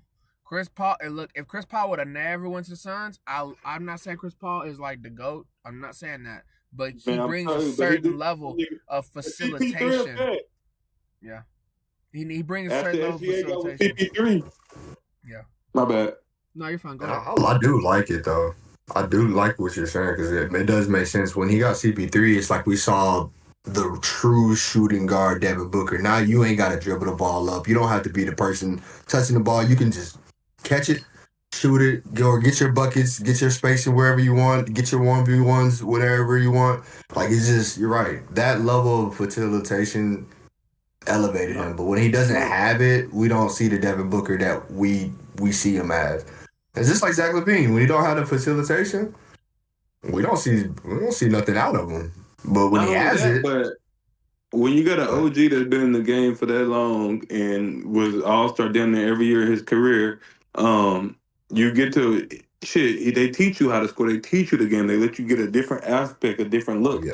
CP3 is one of the most brilliant minds to ever play the game. You don't just get assists off talent, nigga. You get assists off in the NBA, and that much assists without, your assist to turnover ratio. Let me say that, because this Russ got 10 assists a game, but his ratio was disgusting. But CP3, a guy who's getting 8-9 assists with a 1.2 turnover a game rate, those are guys who are brilliant mind basketball players. So when you get young, talented guys with a brilliant mind point guard like that, it elevates your game to a different level. Devin Booker, SGA and OKC. You know what I'm saying? DeAndre Jordan, he got his ass paid. Blake Griffin was always Blake Griffin. You know what I'm saying? OKC, that's why they really brought him over to the Spurs. Yeah, so you have some people, I'm going to keep using the same thing because it works. You have some people who are one or the other and some people who are both. Look, Devin Booker, Zach LaVine, Bradley Beal, that's that nigga. Look, they can do it. You look at the U.S. Olympic team last year, Devin Booker was hooping. He was hooping. But Chris Paul, okay, James Harden is that nigga. But he's not that guy. Kawhi is that guy There we go. and that nigga. Yeah. Chris Paul is not that nigga, but he's that guy. You know, you need both. You need it. Like you gotta have it. And I mean, just like Michael and Scotty. Shit, Scotty ain't that nigga, but he is that guy. He's that guy. Michael, probably both. You know, He both. like Kobe, Michael, LeBron, they're both. You know what I mean? Like, Yeah. Like that's what worked with Kyrie and Luka. Like, I feel like Luka right now, I don't think he's elevated to that level where he's both. But that's that wigger for sure. He gonna go out, bro. Wow. I'm sorry. The perfect scenario for that is literally Kyrie and LeBron at that time in their career. Yeah. Kyrie is nigga. He's that. He was guy. that nigga. Damn. He's that nigga. I gotta guard Kyrie. Nigga. Yeah. Not this version Kyrie too. Young nigga. He finally healthy. Yo, no.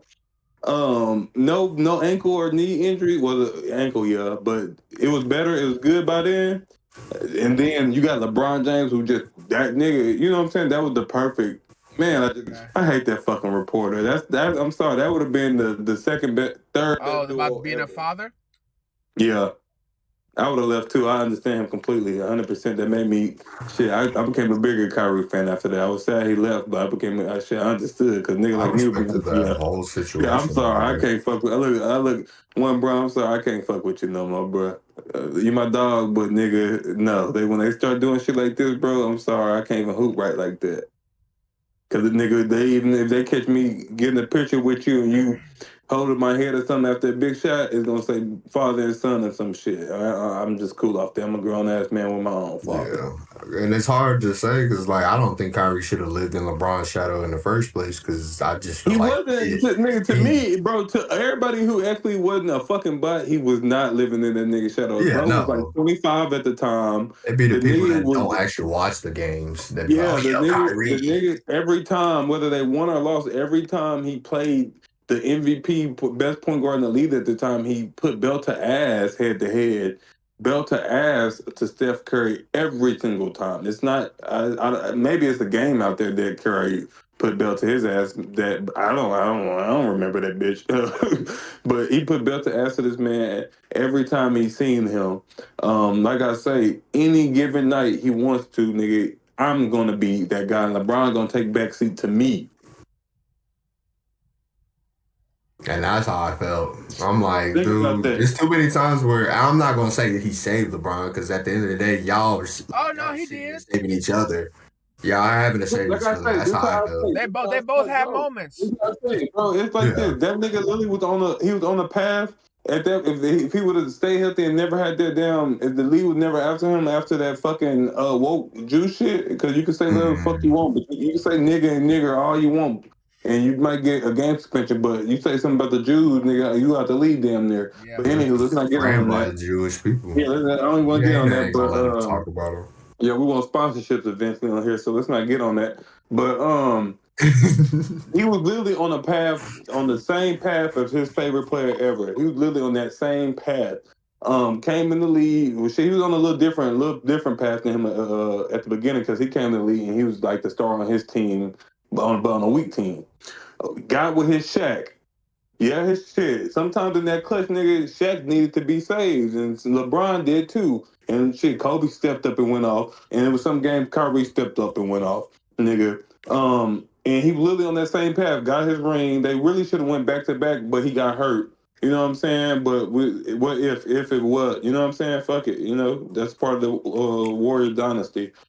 But he was on that same exact path, bro. Kyrie was on that same exact path. It would have been a time where shit, him and LeBron was just not gonna see eye to eye because nigga, I'm him too. And shit, you know what I'm saying? It's my team now. You know what I'm saying? So there's been a time LeBron or him was gonna leave eventually anyways, just because nigga, I'm him too. You know what I'm saying?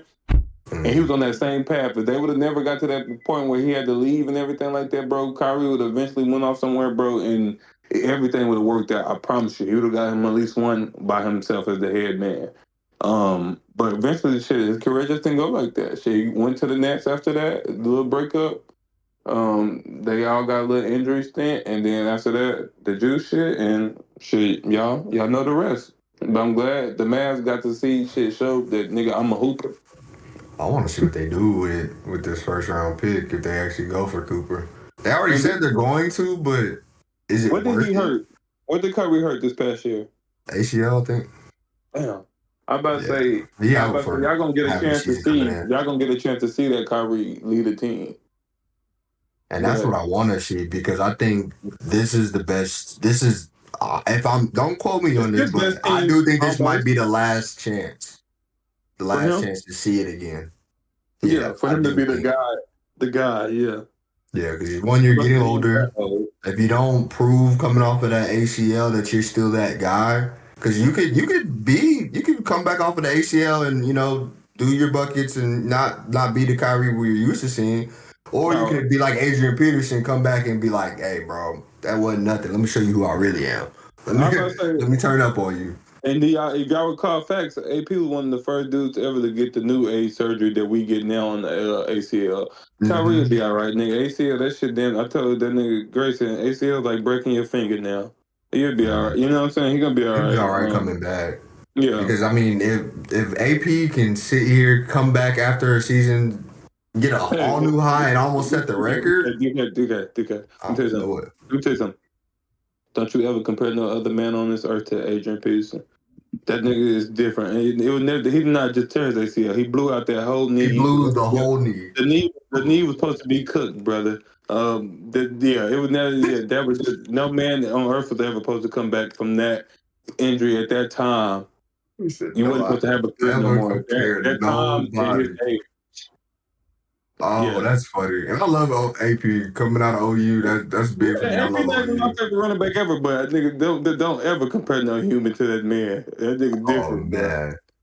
A country black man is different. I'm sorry. I was trying to like compare the mentality more than the person because obviously we're not gonna see Kyrie come out and just like manhandle the whole league like that. That's not happening. I'm sorry. Like you'll put some fear in them boys, but not manhandle them. No offense. I don't think we've seen too many players ever really just manhandle the league. I don't think too many of them. I mean, yes, we've seen LeBron do it. Yes, we've seen Kobe do it. Yes, we've seen Michael, but that's why we see them as GOATs. That's why we see them there. All right, y'all finish this conversation up. I gotta go hand this off real quick. I'll be back in like 5-10 minutes, and then we're gonna switch out with the football. Oh yeah, okay, bet. But yeah, no, that's facts. That's why we see the niggas like we see them. But at the same time, this he'd be all right. Kyrie be all right. I think that Mavs team, they got potential to do some damage for sure. They gotta stay healthy, and I see Nico's trying to change some stuff up so that happens. Yeah, that happens, but you got to think that all them guys are known to be injury guys that he got on that roster. Kyrie, sadly, he had a few bang-ups, so he's an injury guy. AD, y'all call him street clothes. You know what I'm saying? Clay, he been injury prone now since sadly the bad injury. That would be a super stack team. Like when you have a player that is not only a veteran at almost every position, other than that small forward, because that's obviously where Cooper Flag would go. Because I would, if I'm putting that lineup together, I'm taking PJ Washington and I'm putting him on the bench. Thank you. Somebody understands that. That's still good minutes off the bench. He gonna understands that because PJ is a scorer, and if you put him on the bench and allow him to be that sixth man and say, you know what, go fucking crazy, you got a bench. You already got the bench, but you let him leave that bench. He's not gonna be the guy like just him. You got off the bench, so it depends who you. And you got the space and the money to bring back better bench pieces. So think about this. This is how I'm telling them. I'm like this. They got AD. AD ain't on no super crazy contract. Kyrie not on no super crazy contract. Cooper Flag on a rookie contract. So think about that, bro. You got money to bring in anybody. Like you really can bring in Giannis if you want to, but Giannis, the Bucks just gonna want an arm and leg for him. But it's free agents. It's gonna be a lot of free agents, bro. And they got the money to bring somebody in. But I'm not gonna even just say they bring nobody crazy in. But they got bench pieces, some clear veteran pieces, and a couple nice young pieces. Yeah, off the bench. So look, here you go right here. So your starting five, you go Kyrie. At the you one. Go Clay. Your two guard. Clay. Yeah, Clay you Thompson. Kyrie, Clay, Flag, AD, and Lively. Gafford. And then No, Yeah, Logic got to take that step down. going to year 3. But and then okay. or you can go Gafford. You can go Gafford. Either one, nigga, they the same. Either one is nice. Actually, Yeah, and you then know, also, I think you're right because AD can protect Lively, and then we put Gafford on the backup. Now him and PJ have a great. Shit, damn! I didn't think about all this. Oh yeah, it's facts. So then you got on them. So there, I'm just Lively right there, and then off Okay. the bench, you got Gafford, Washington, PJ, and then you got dudes like you gonna have Hardy or Green, Mhm. you know Jay Harley, but then Spencer Dinwiddie, you can get rid of Dinwiddie, or you can bring back, but you can get rid of I Dinwiddie. still got You got Dinwiddie? Dante still. You got Dante still. You can keep. That's why I say you can keep or get rid of them. But the thing is, look here, they got money, bro. So you can go get you an actual nice, good ass bench piece, like a nice, like damn near $6 man of the year bench piece, bro. Just because you got the money in the team and the attraction to do it, you're in Dallas, you got money, and you got other stars already. You know what I'm saying? And so right there, you can go get you a nice bench piece. Like free agents, like this. Here we go, right here. Let me see. Oh my gosh. You ain't lying, bro. That team is stacked up the way they need to. It's like, how do you not go on a run? But I think maybe because we've been in Dallas so long, we kind of just know what they're going. But yeah, what? Look, fam. So look, and in Fred right now, you can even go get, you can go get Dennis Schroeder, and because you got bench, so you already got bench bigs and what's name. So right here, and then you got like Niles Reed and shit like that. But I feel like he's gonna end up going back to Minnesota, but he gonna want some money. But you got money to get Niles Reed, but you know, I think he gonna go somewhere else. So right now you got Miles Turner, you can bring him home, but he gonna want to start. And you already got big, so there's no reason to go pay him. You don't need no bigs right So now. here go free agents right here. You got Kyrie gonna be a free agent, but they're gonna redo his contract. You can go get somebody like Karis LeVert. You can go get You go get Karis LeVert. You can go get D'Angelo Russell, Dennis Schroeder. You don't really want to bring Tim Hardaway Jr. back, but you can because he had a good year this year in Detroit. You can either bring him back if he don't sign back. You can go get Bruce Brown, John Collins, just Alexander Walker. You can give him a bigger role than what he got on the Timberwolves. And that's a great bench piece. You know what I'm saying? You got all these nice little guards that's coming out that are good bench pieces that's okay with being with the bench. I would go for Brown. As crazy I go as get, it sounds, I go get him. I go get him or Alexander Walker, fam, and let them hoop. And then right there, so go say you plug in him. So you got or Dennis Schroeder. You can even get Dennis Schroeder too. But I wouldn't if we keep in Spencer. That's the only reason I wouldn't because Spencer is a way better scorer. Dennis is a vet; he can do it, but I would. Okay, so you want to keep Spencer, so you go get off your bench. You got you got these pieces, but you don't want to go get these many pieces because in playoffs you got to think who are gonna play.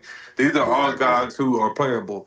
So in the playoffs right now, you got off your bench that you actually can play. But just in the regular season, you got Spencer Dinwiddie, you got either Jalen Hardy, Dante Exum, or you got So I guess if you want to keep them, you can. But I want a better bench than that. You want a better bench than that because right now you got guards and bigs off your bench. Like you got a bench essentially because you got Dante and you got Spencer at your two guards at top, but neither one of them are defensive guards. You know what I'm saying? They are actually slacking at the big. Now that I think about it, at the like the three, not the three, but like the four, like the 3 and 4 right there. Yeah. So you go right then. So you want me to name 3 and 4s just in the off season? I mean, that's free agents. So your 3 or 4, like I said, you can go get you a guy like Karis LeVert and put him at the 3.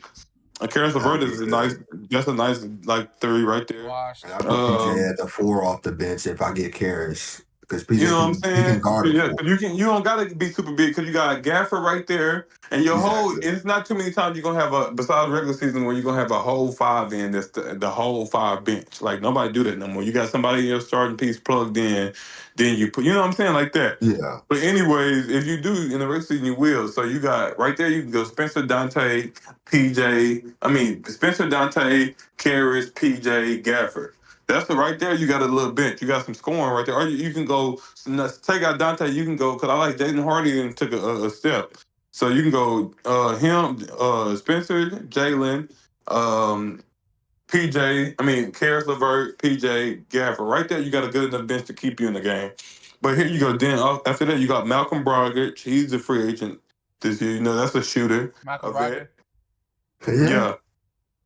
Mm, That's a I shooter like and a him. vet. I like him. Don't get me We're wrong. talking about people that the Mavs can plug in this free agent Exactly. because they got money in cap space. They got their starting five with Cooper, so they starting five going Kyrie, Clay, Coop, 80, and then Gafford or Lively. So right there, you can space out. You got defense, and you got scoring and ball handlers. Your bench, you got Gafford, Lively, you got PJ Washington, and then right there, that's why like we saying, you can go get Karis LeVert, Malcolm Brogdon. You don't really want to go get Russell, I guess, because you got some guard play.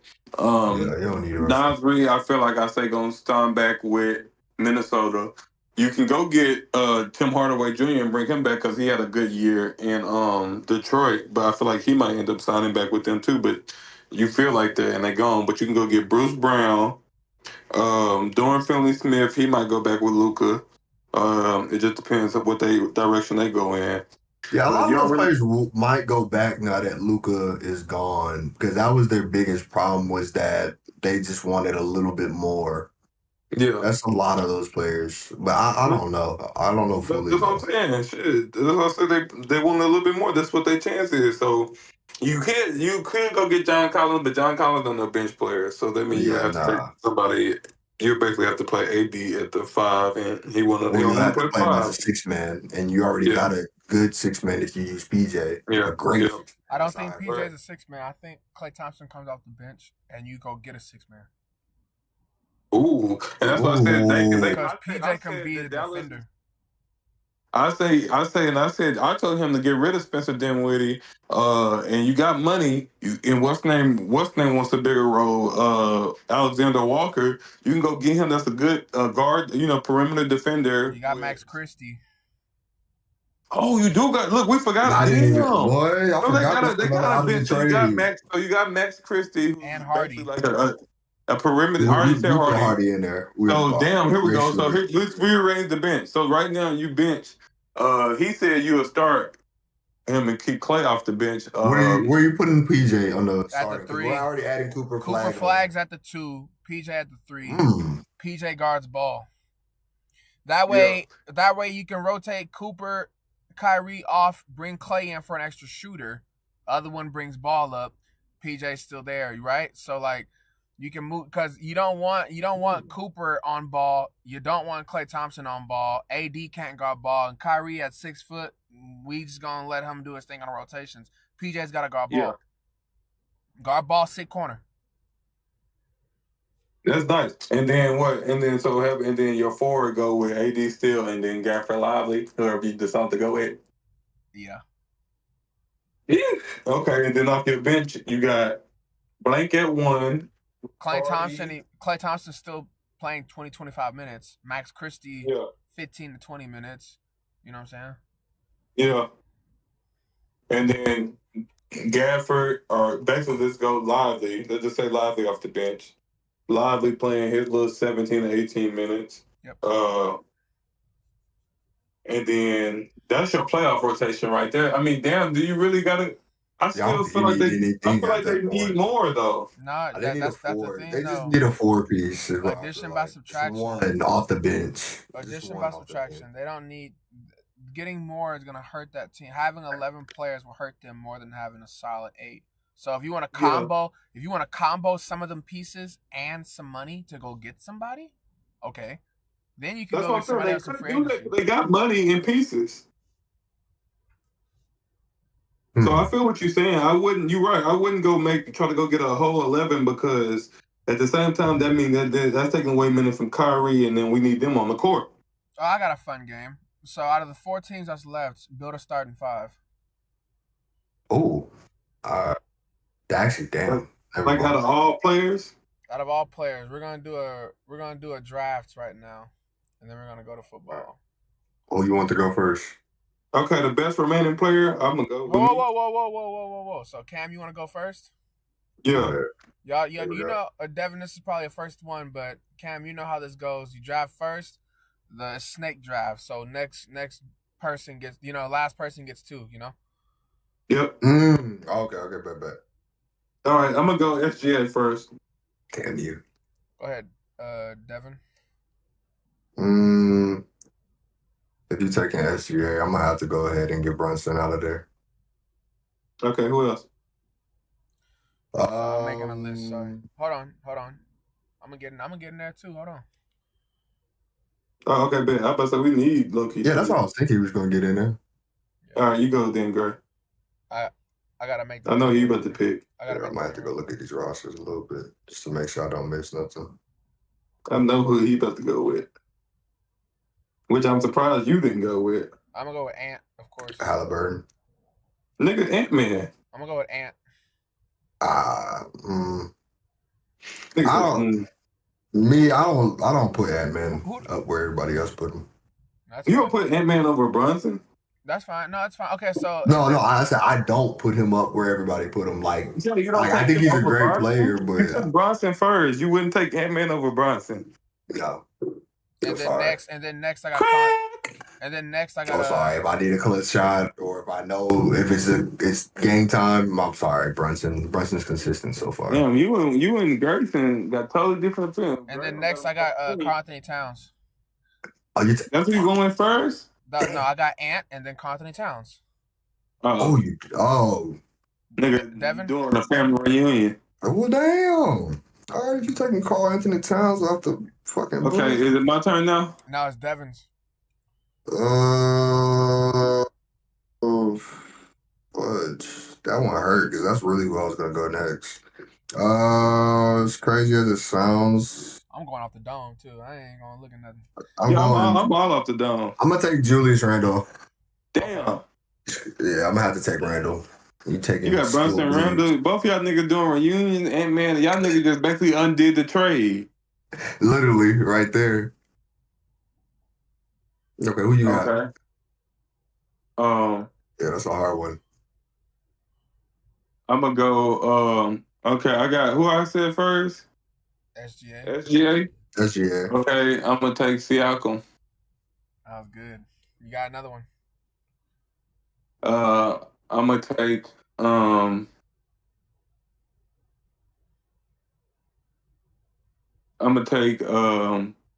Chet. Okay. I'm gonna take J-Dub. Okay. Love Chet, but yeah, I'm gonna have to go my boy J-Dub. Need that 3. You couldn't even get him if you on there. I already got him. You already got J-Dub?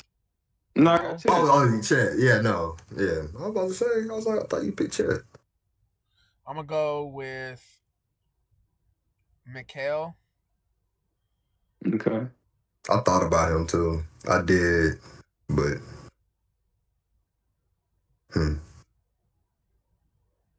Who's your other pick? Mikal or who? Halliburton.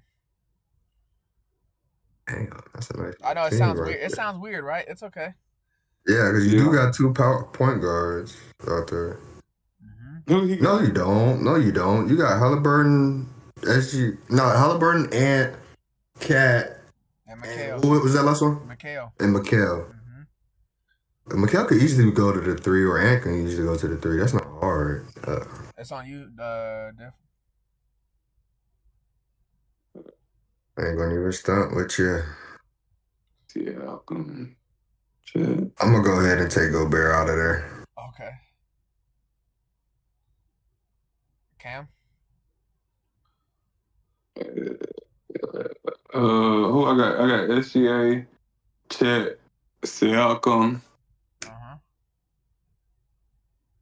I'm gonna go with Nembhard. Yeah, I'm trying to remember who all I got again. So I chose Brunson. I chose. All right, and your last pick? Oh, it's me again? Yep. So I got Chet, I got SGA. Yep. I got Nembhard. Yep. That's my 3. I got Siakam. I got. Yep. Who else? Who else I got?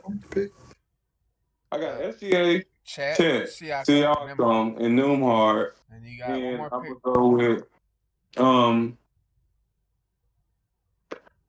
I'm gonna go with 14th left. I want to say Miles. Miles Turner.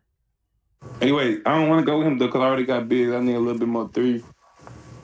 Oh, I'm gonna go with OG Anunoby. Okay. Devin. Why, Cam? Why? Like, bro, I just finally, like, I was sitting here looking through. I'm like, okay, yeah, I'm gonna have to take him. I was just thinking with my team needed. I don't know if I wanted to go big, real big with a real big, or did I want to go perimeter? I mean, nice size, athletic with some threes. You had to try to hurt me like that, man. Damn. Because now I gotta really think, because that was gonna be my perfect lockdown that I was gonna put at the 3 and move somebody from the 3 to the 2. Damn. I might have to take.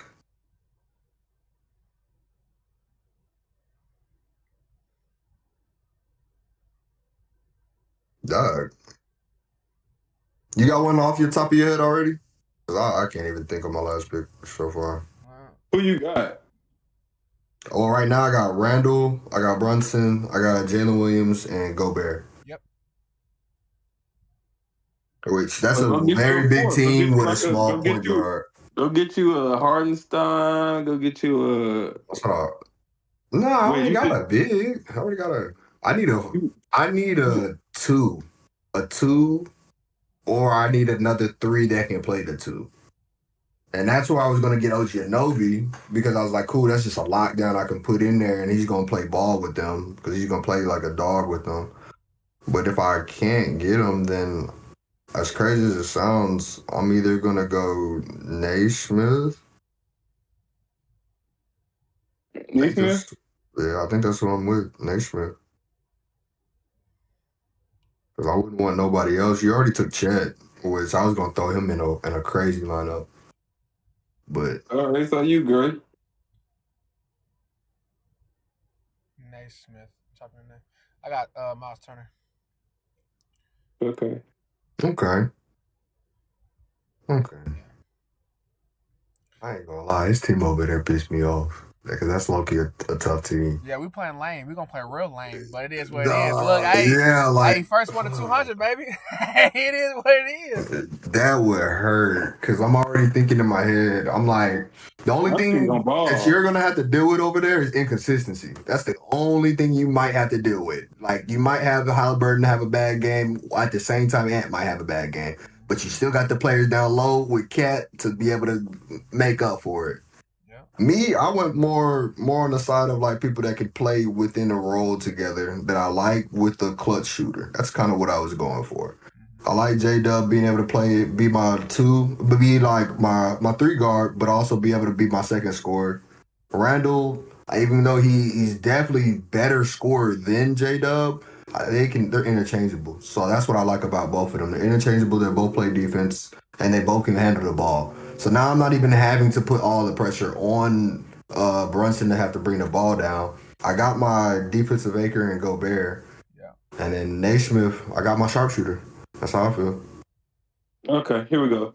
So right here, I got SJ as my, of course, main ball handler for most times. But of course, you send in Blitz them more off night. So just like they do on OKC now, instead of me giving it to nasty Jalen Williams, I'm going to give it to Newhart, also a great playmaker, a shooter, and a nice scorer. They do average more points, of course, but I know this guy in the playoffs is a playoff riser. Every playoff so far, he's showing another level. Yeah, so we got to stamp it.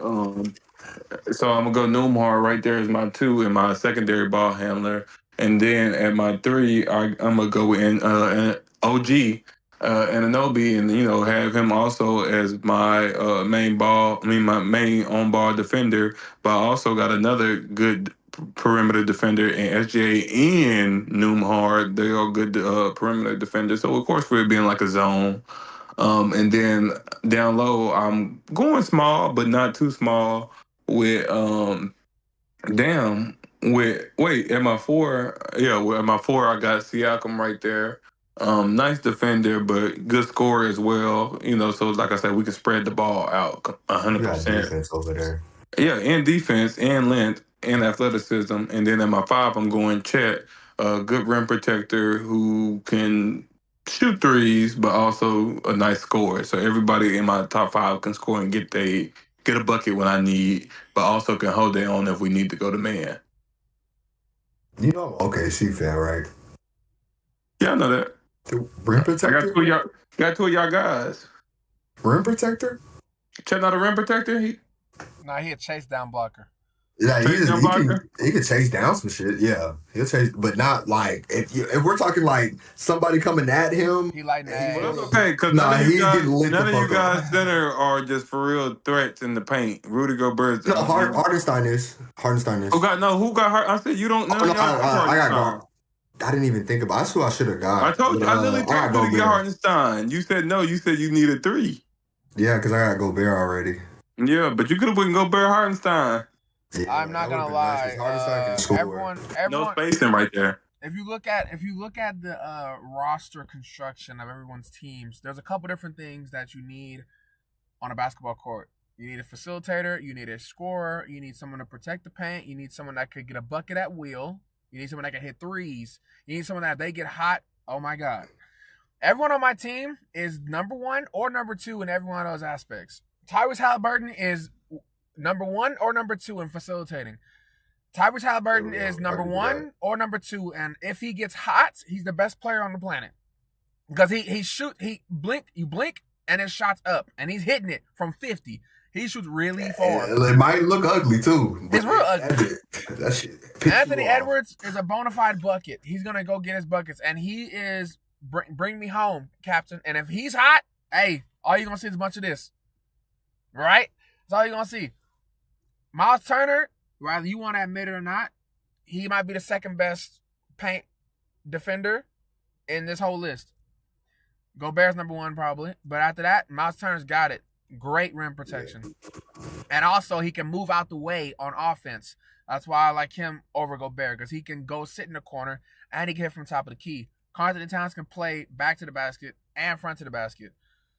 Mikal I think he's, if not the best, one of the best defenders on this whole list in terms of sitting in a chair and just getting after it. He's not better than OG. That's the only person I put over him in that list, though. Exactly. So second best. And Tyrese Halliburton get poked. Anthony gonna get poked. They gonna try. Yeah, I don't think nobody's gonna get targeted on my team. I don't, Who you gonna target on my team? On your team, who would I target? I'm making OG shoot. I'm making OG shoot. I'm sorry. You can't make nobody shoot on my team. I will zone y'all out and make sure that in my 2-3, if y'all want a 5 out, he's the only nigga open. I will fuck him up. I will make sure he's either going to hit tonight or he's not, and I will die on that. I will do Golden State Warrior. I will die on that hill with him. Box 1? I will. Literally. That's literally not how it worked when you got SGA. I literally replaced J-Dub with OG. SGA, I will make him put up more shot attempts and flop the whole fucking game before I just sit there. So eventually you're going to have to blitz, and OG is going to be open to shoot open shots. He's not going to be the only one shooting. Then I got a Siakam. What do you mean Siakam right there who still creates his own? So if I want to, I can switch it up and just, blitz Siakam if you want to then. Because if you blitz Siakam, then that leaving SGA or somebody else open.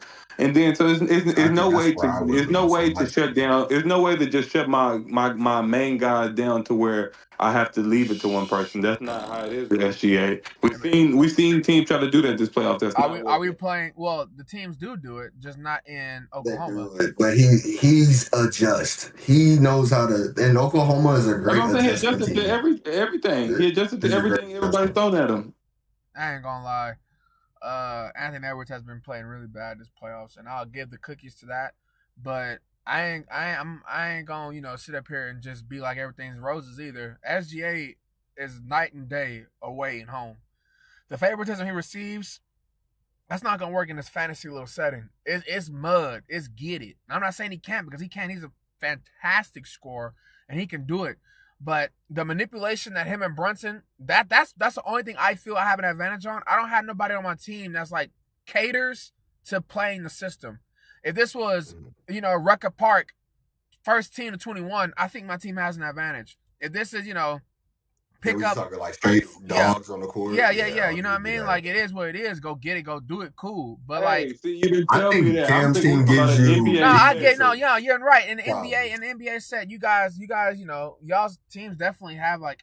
I'm just saying like an irrelevant irrelevant thing Rutgers that Park, you win.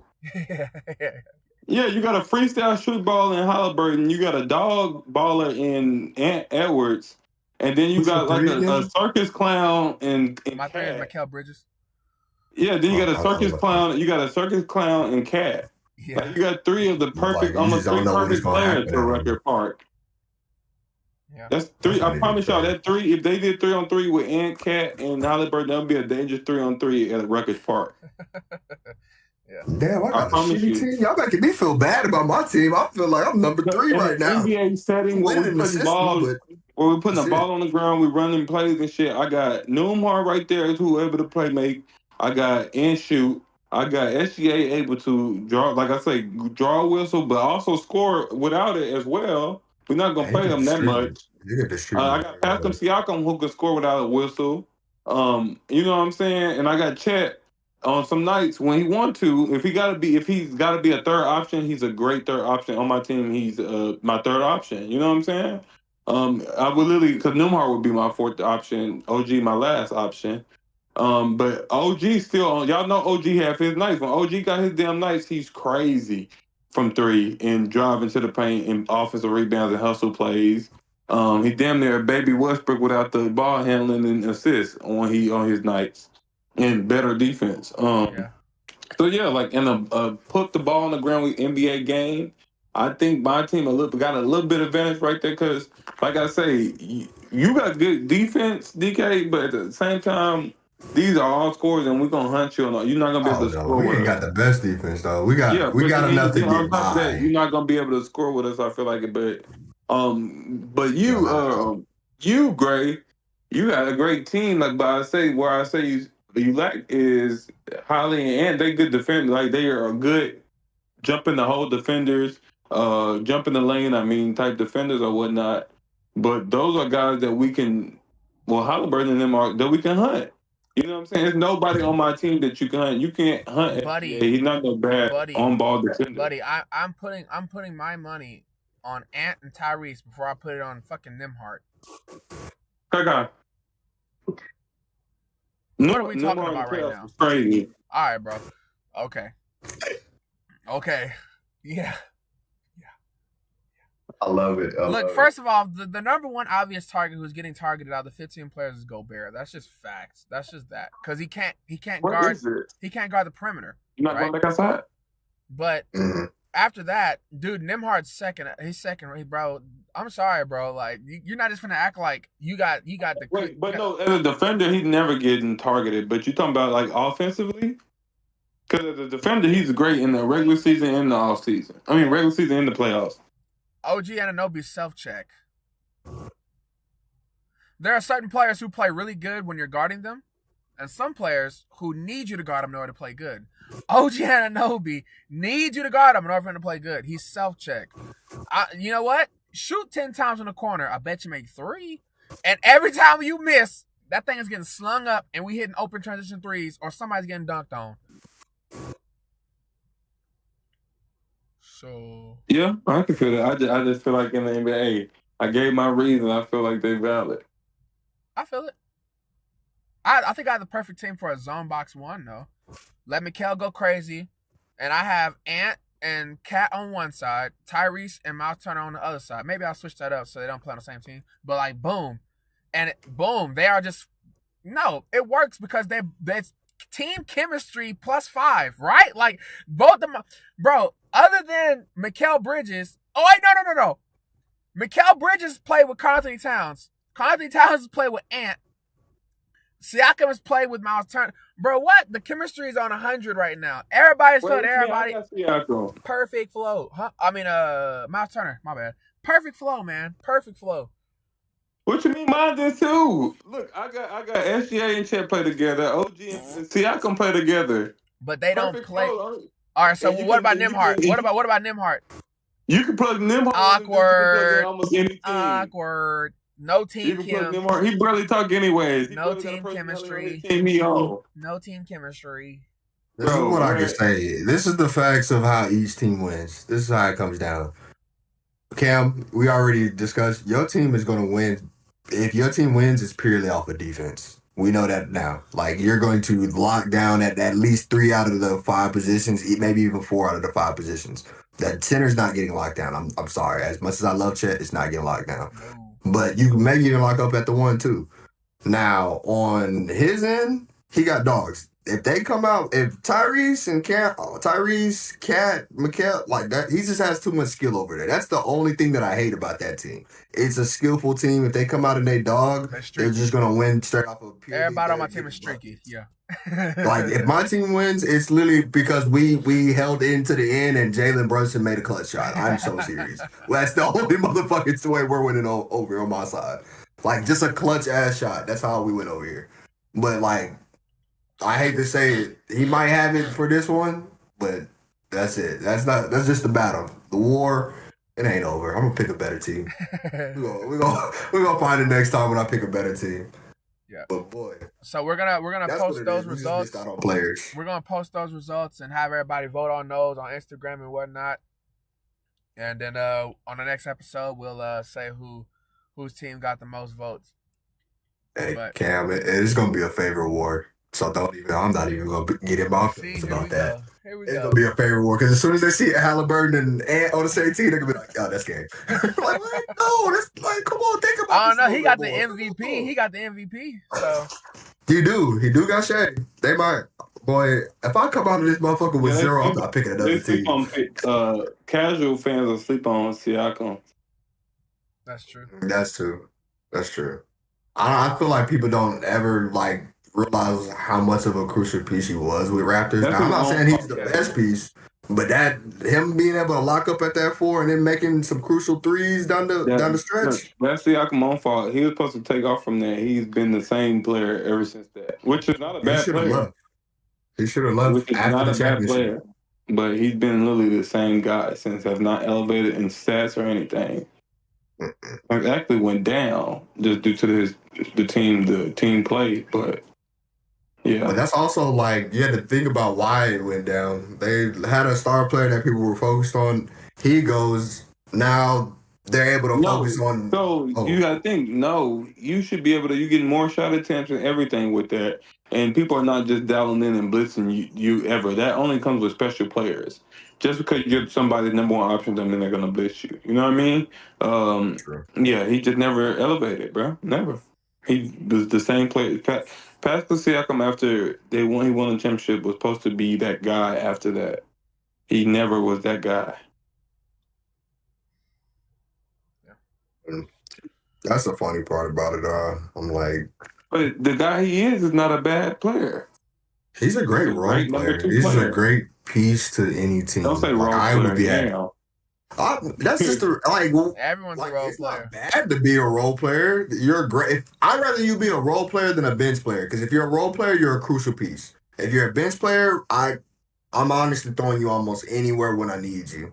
Versus a role player, I'm like, no, this is what you need to do. This is what I need out of you. If you're not doing that, it hurts my team. And that's what Siakam is. If Siakam is not locking down at his position on whoever he puts in front of him, and then also down the stretch being able to make at least a good 4 to 5 shots, he literally will hurt the team that way. That's how I feel. No, he's a good rebounder too. Yeah. See, that's the thing. Siakam got That comes game, with but defending. he never fucking elevates. Like, you're never gonna look at Siakam as a number 1 option, but he should have been a number 1 option. So we got about Just 30 his minutes scoring left. didn't go up. We got about 30 Okay, minutes go. left in our episode today. We're gonna try to fucking sneak a go little up. football in while we can. Oh yeah. Oh, Check. yeah. Check this out. What you got? I'm gonna read 2 players. One has a record of 22-38. The other has a record of 22, 37, and 1. One has a total yards, quarterback, 14,898. The other one has 14,605. One's touchdown to interception ratio is 69-46. The other one is 62-42. The passer rating for player A is 85. Passer rating for player B is 84.3. The completion percentage for player 1 is 63.3, and the completion percentage for player 2 is 64.0. When you hear those numbers, it seems as though they're about the same player, huh? Yeah, it's just about. Now, if I told you those two players were Trevor Lawrence and Daniel Jones, how would you feel? Not surprised. I wouldn't be surprised because of what they're surrounded by. I wouldn't. Both Actually, surrounded no. Let me shut up on that one because Trevor Lawrence, no, you are not surrounded by trash. I am not going to act like he's surrounded by trash because they've been putting some pieces over there. Some pieces, and you're still doing that. So, hey, name those pieces. Name those pieces. They just got Brian Thomas Jr. They had Travis before him. They had Ingram. They had Christian Kirk. Travis Etienne.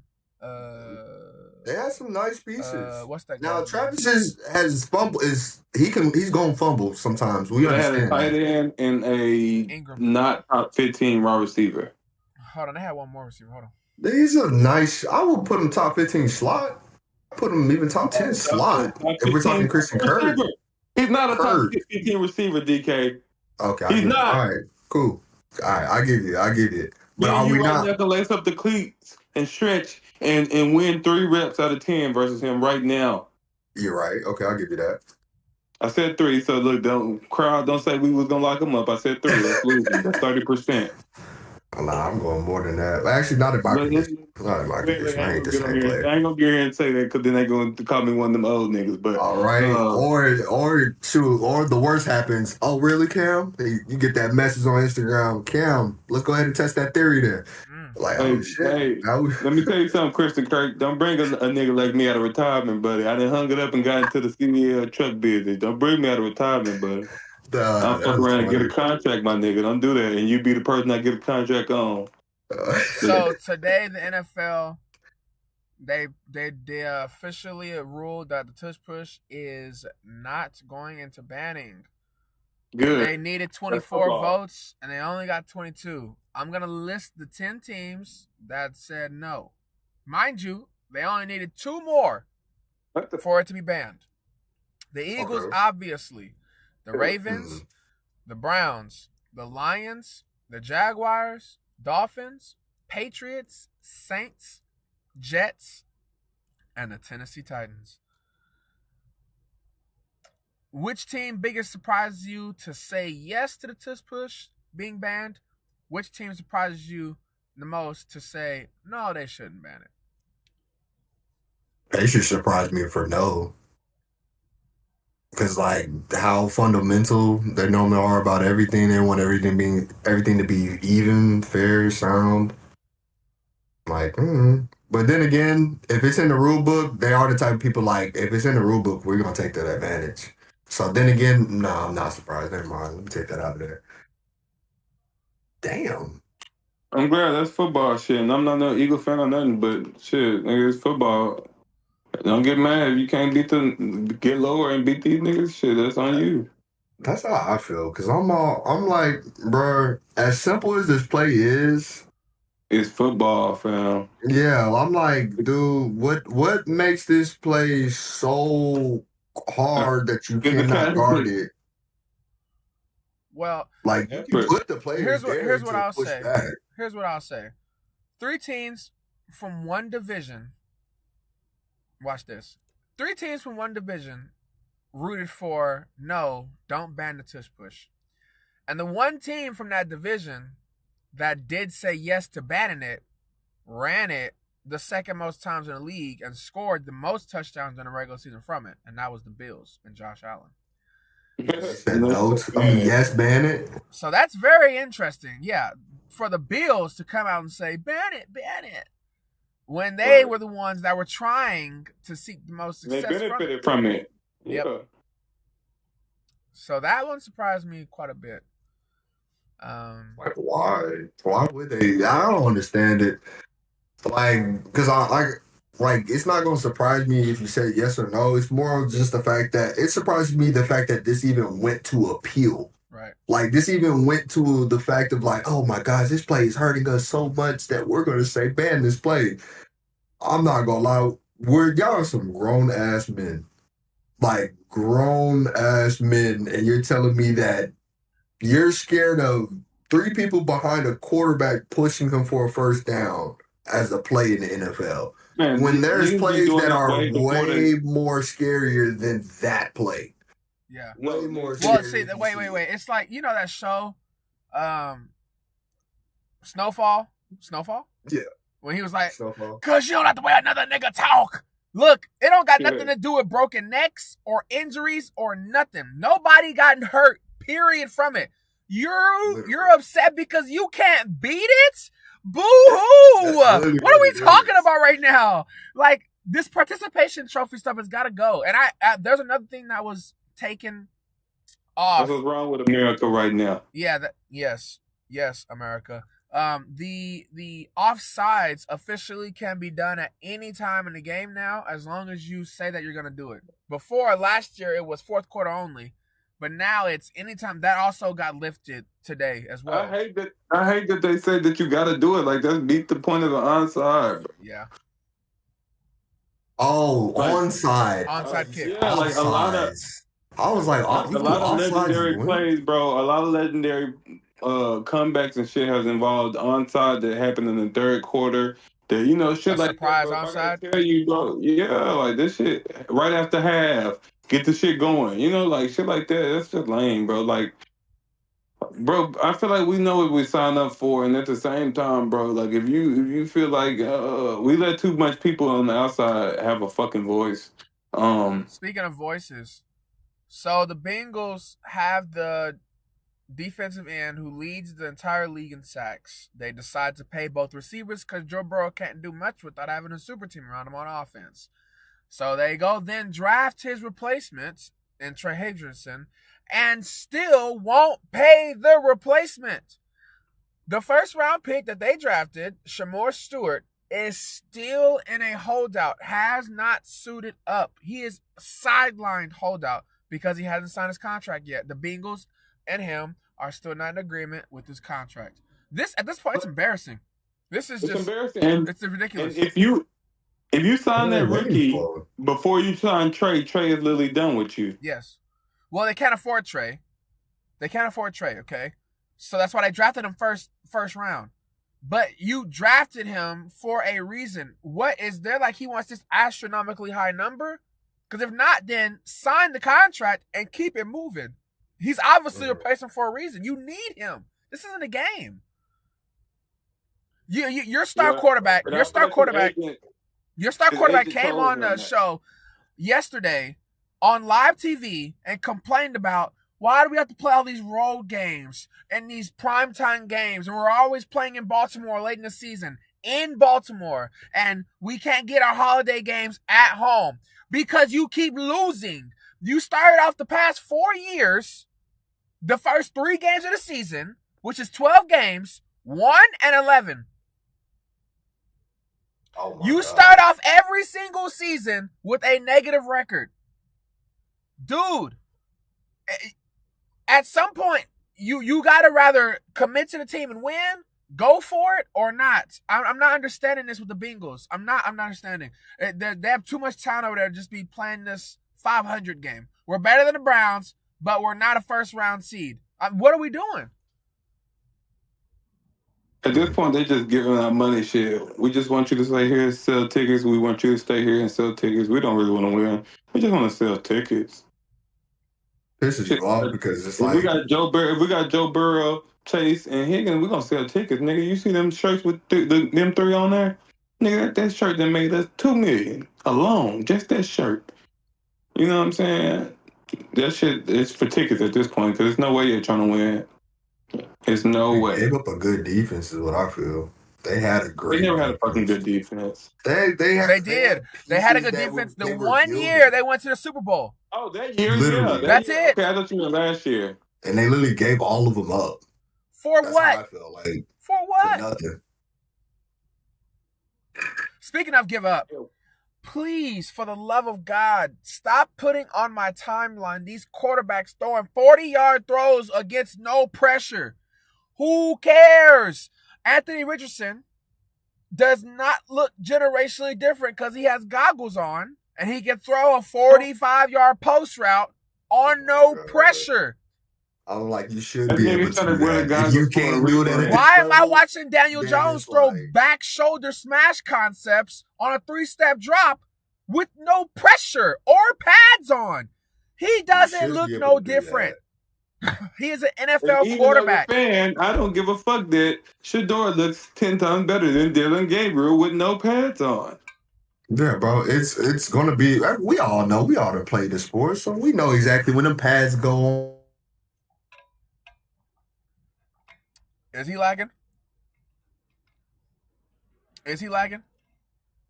Cam, are you here?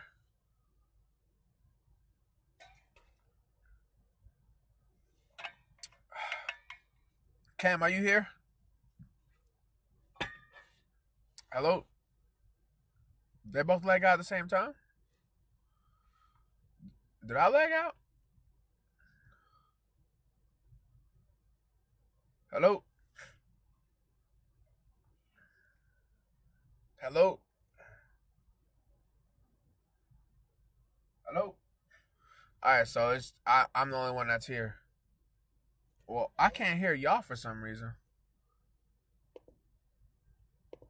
Hold on, but Alright, there we go. Yep, you're good. Did it connect to your car? Yeah, no, I can hear y'all now. Go ahead. Because on the Twitch, it showed both y'all are frozen too. Yeah. So we know niggas that's good at 7-on-7, but it's terrible at football. You know what I mean? That's just the way it goes.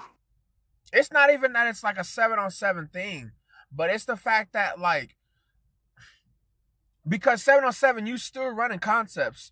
The defense still running cover 2 high safety, cover 4, man, cover 6, cover 9, you know, like 5 Mississippi. The zones are still there. But listen, when you're throwing on no defenders and you're literally just running routes and go, like, that's the biggest thing about this Travis Hunter thing that's pissing me off. Everybody's talking about his route running. He is running the exact same routes he did when they did the open stage in Colorado. His feet move a lot. His hands do not. He runs high. He gets stuck in the sand in the beginning of his break.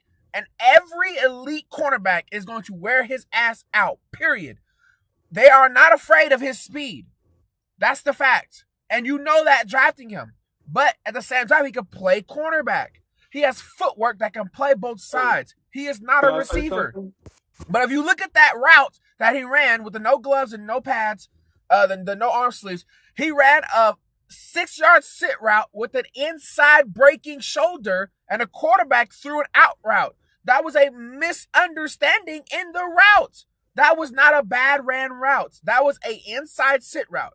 They showed him the next day, today, running an out route and compared the two routes. If you've never ran a route tree or guarded a route tree, you can't even comprehend. He's running 2 different routes. That's why he's breaking differently. His head is turning differently. His hands are coming up faster because it's a different timing. A 6-yard sit is a 2-step drop route.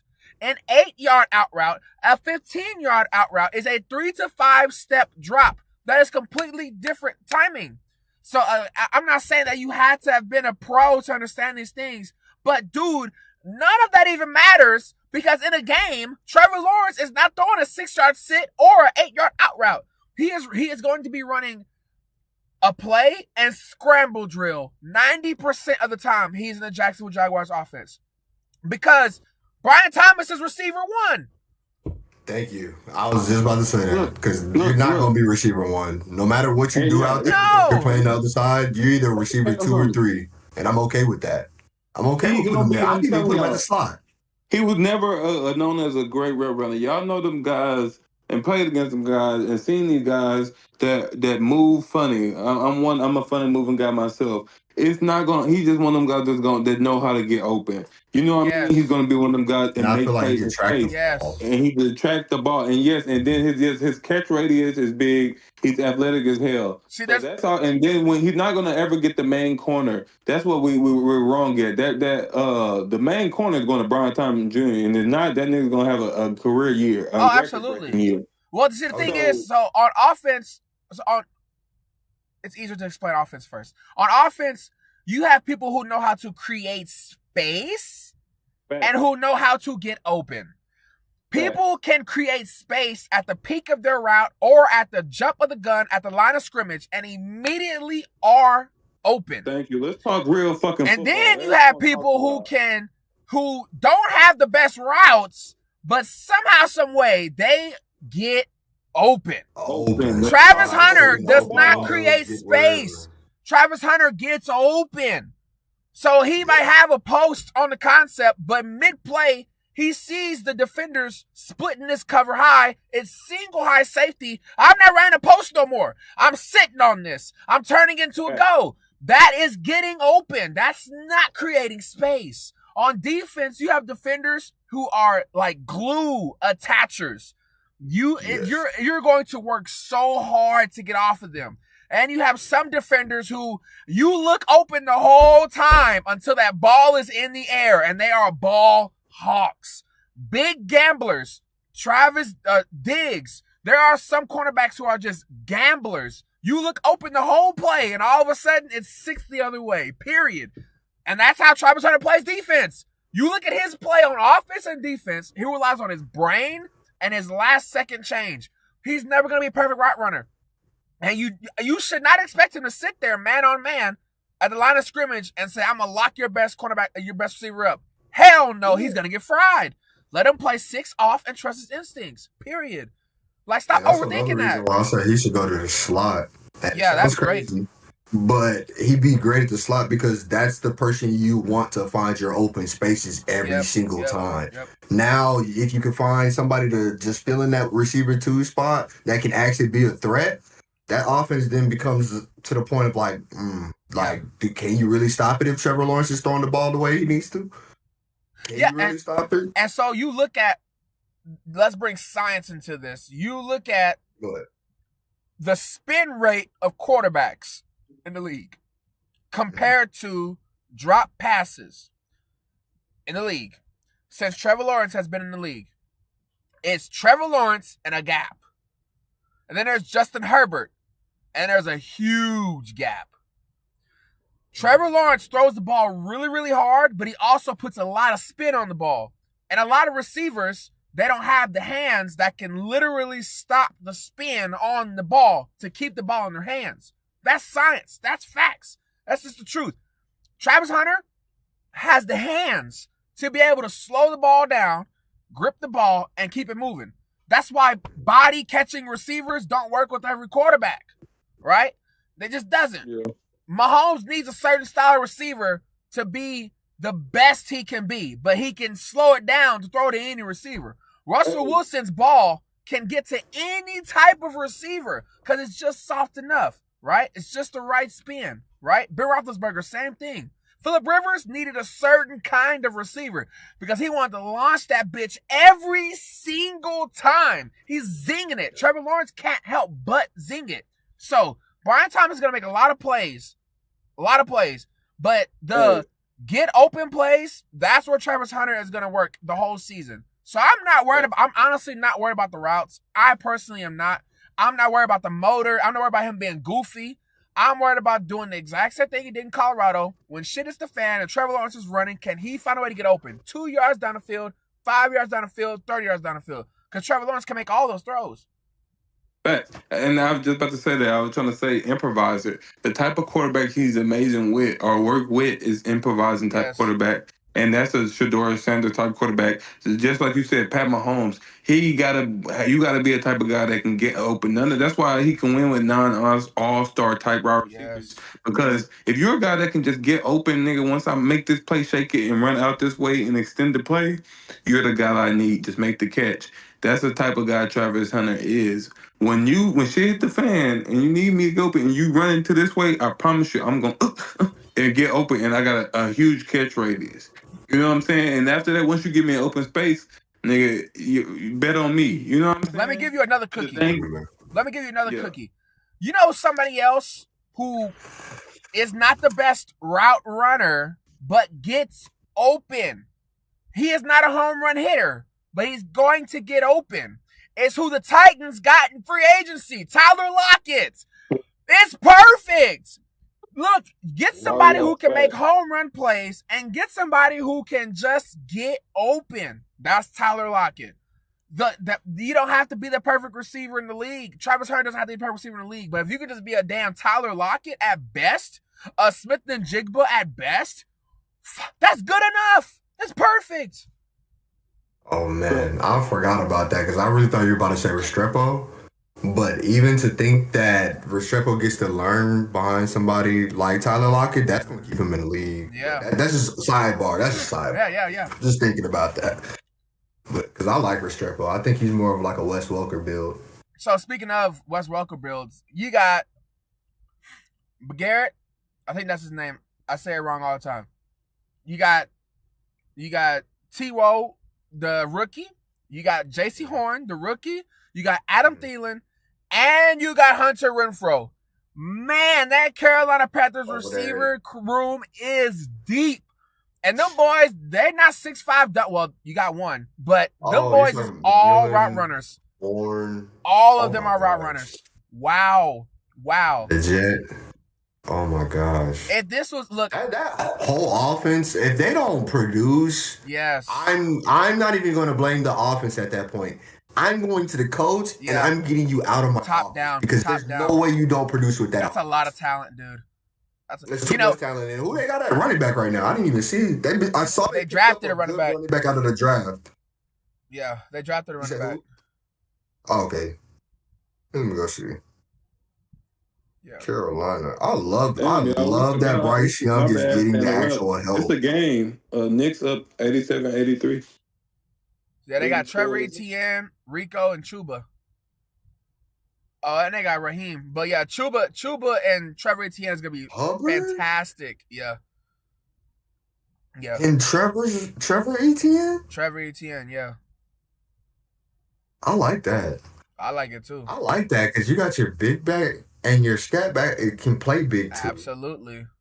That's always what you need in like a running back duo. You need someone who can get an open field or get, if it's one-on-one, they're going to juke the mess out of them and get gone, and you need one that's going to truck the mess out of them and get gone. Yep. You got both of those. You got your third down back and you got your pass wing. Oh, my gosh. Yeah, man. How do you not produce at that point? It's lying. And look, you're in a division where you don't got to win much.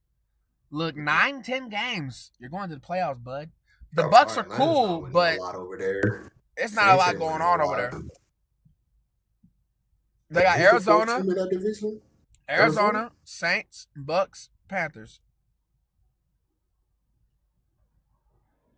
Bucks ain't doing nothing. Bucks gonna win 10 games. So all you gotta do is win 10 games and you going. You know what I mean? Win 1 or 2 against the Bucks. Win 10 games. You're making the playoffs, baby. Yeah, that would be beautiful. We see them make the playoffs because then that'll have a lot more people wanting to stay over there. Because with that receiver room being as big as it is right now, you're going to see some people either leave out or you're just not. I just don't know. It's not only that they're big, but they're young too. Look, I'll tell you this: the worst thing that the Panthers can do, ironically, is go like 8-9, or like 7-10 around there. I would rather them have another bad season and reset the quarterback, reset offensive coordinator, reset head coach, then go 500 and just be like, we're going to do this again. Because I think their team is in an awkward position where they're both young and old at the same time. And I don't know. I like Bryce. I like the unit, but it's just not the right window to go 500. You got Washington, you got Philadelphia, you got the Vikings, Lions. They're in win now, right? Yeah. So the playoffs is a great boom. Got to the playoffs, that's Super Bowl. You got it. But 500, there's no point. You might as well have just tanked out and tried to get another superstar, or maybe Bryce Young's replacement.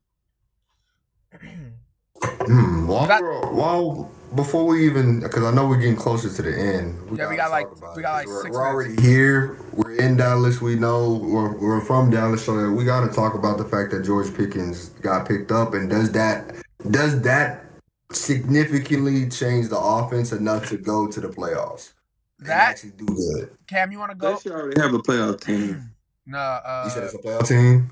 They should already have a playoff team. I don't think so. That's how I felt. I felt like they should have already had that team. You don't have too many pieces that have changed out of there. And not only that, the thing that I hate to see is knowing that you had close to the same team and we watched that team have a great season and have a terrible season. Just off of one player being gone. I don't like that. Or being injured, more said. Well, I would like to play devil's advocate, so I guess I will. Are the Cowboys right now better than the Vikings? Yeah. Yeah, without Sam Darnold, yeah. Are y'all crazy? We don't know. We don't know what's name gonna be. Okay. Are they better? Better? So we know for sure. Rather the Bucks, Panthers, or one of them are going to the playoffs, right? Bucks. All right, the Bucks. So are they better than the Lions? Yep. Are they better than the Packers?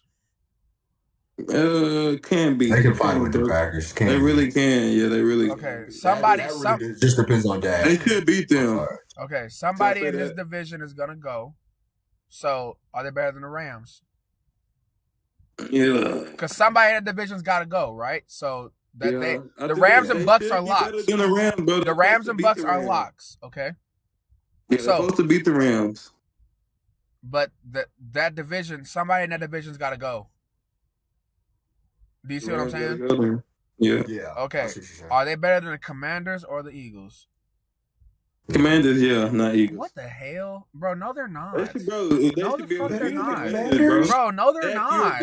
That's a 10-year quarterback, fam. All right, bro. You letting a 1-year quarterback come beat you? Y'all got about the same roster. Okay. Y'all got a number 1 wide receiver. I think there's animosity from you as a Ravens fan to not like the Washington Commanders out of spite.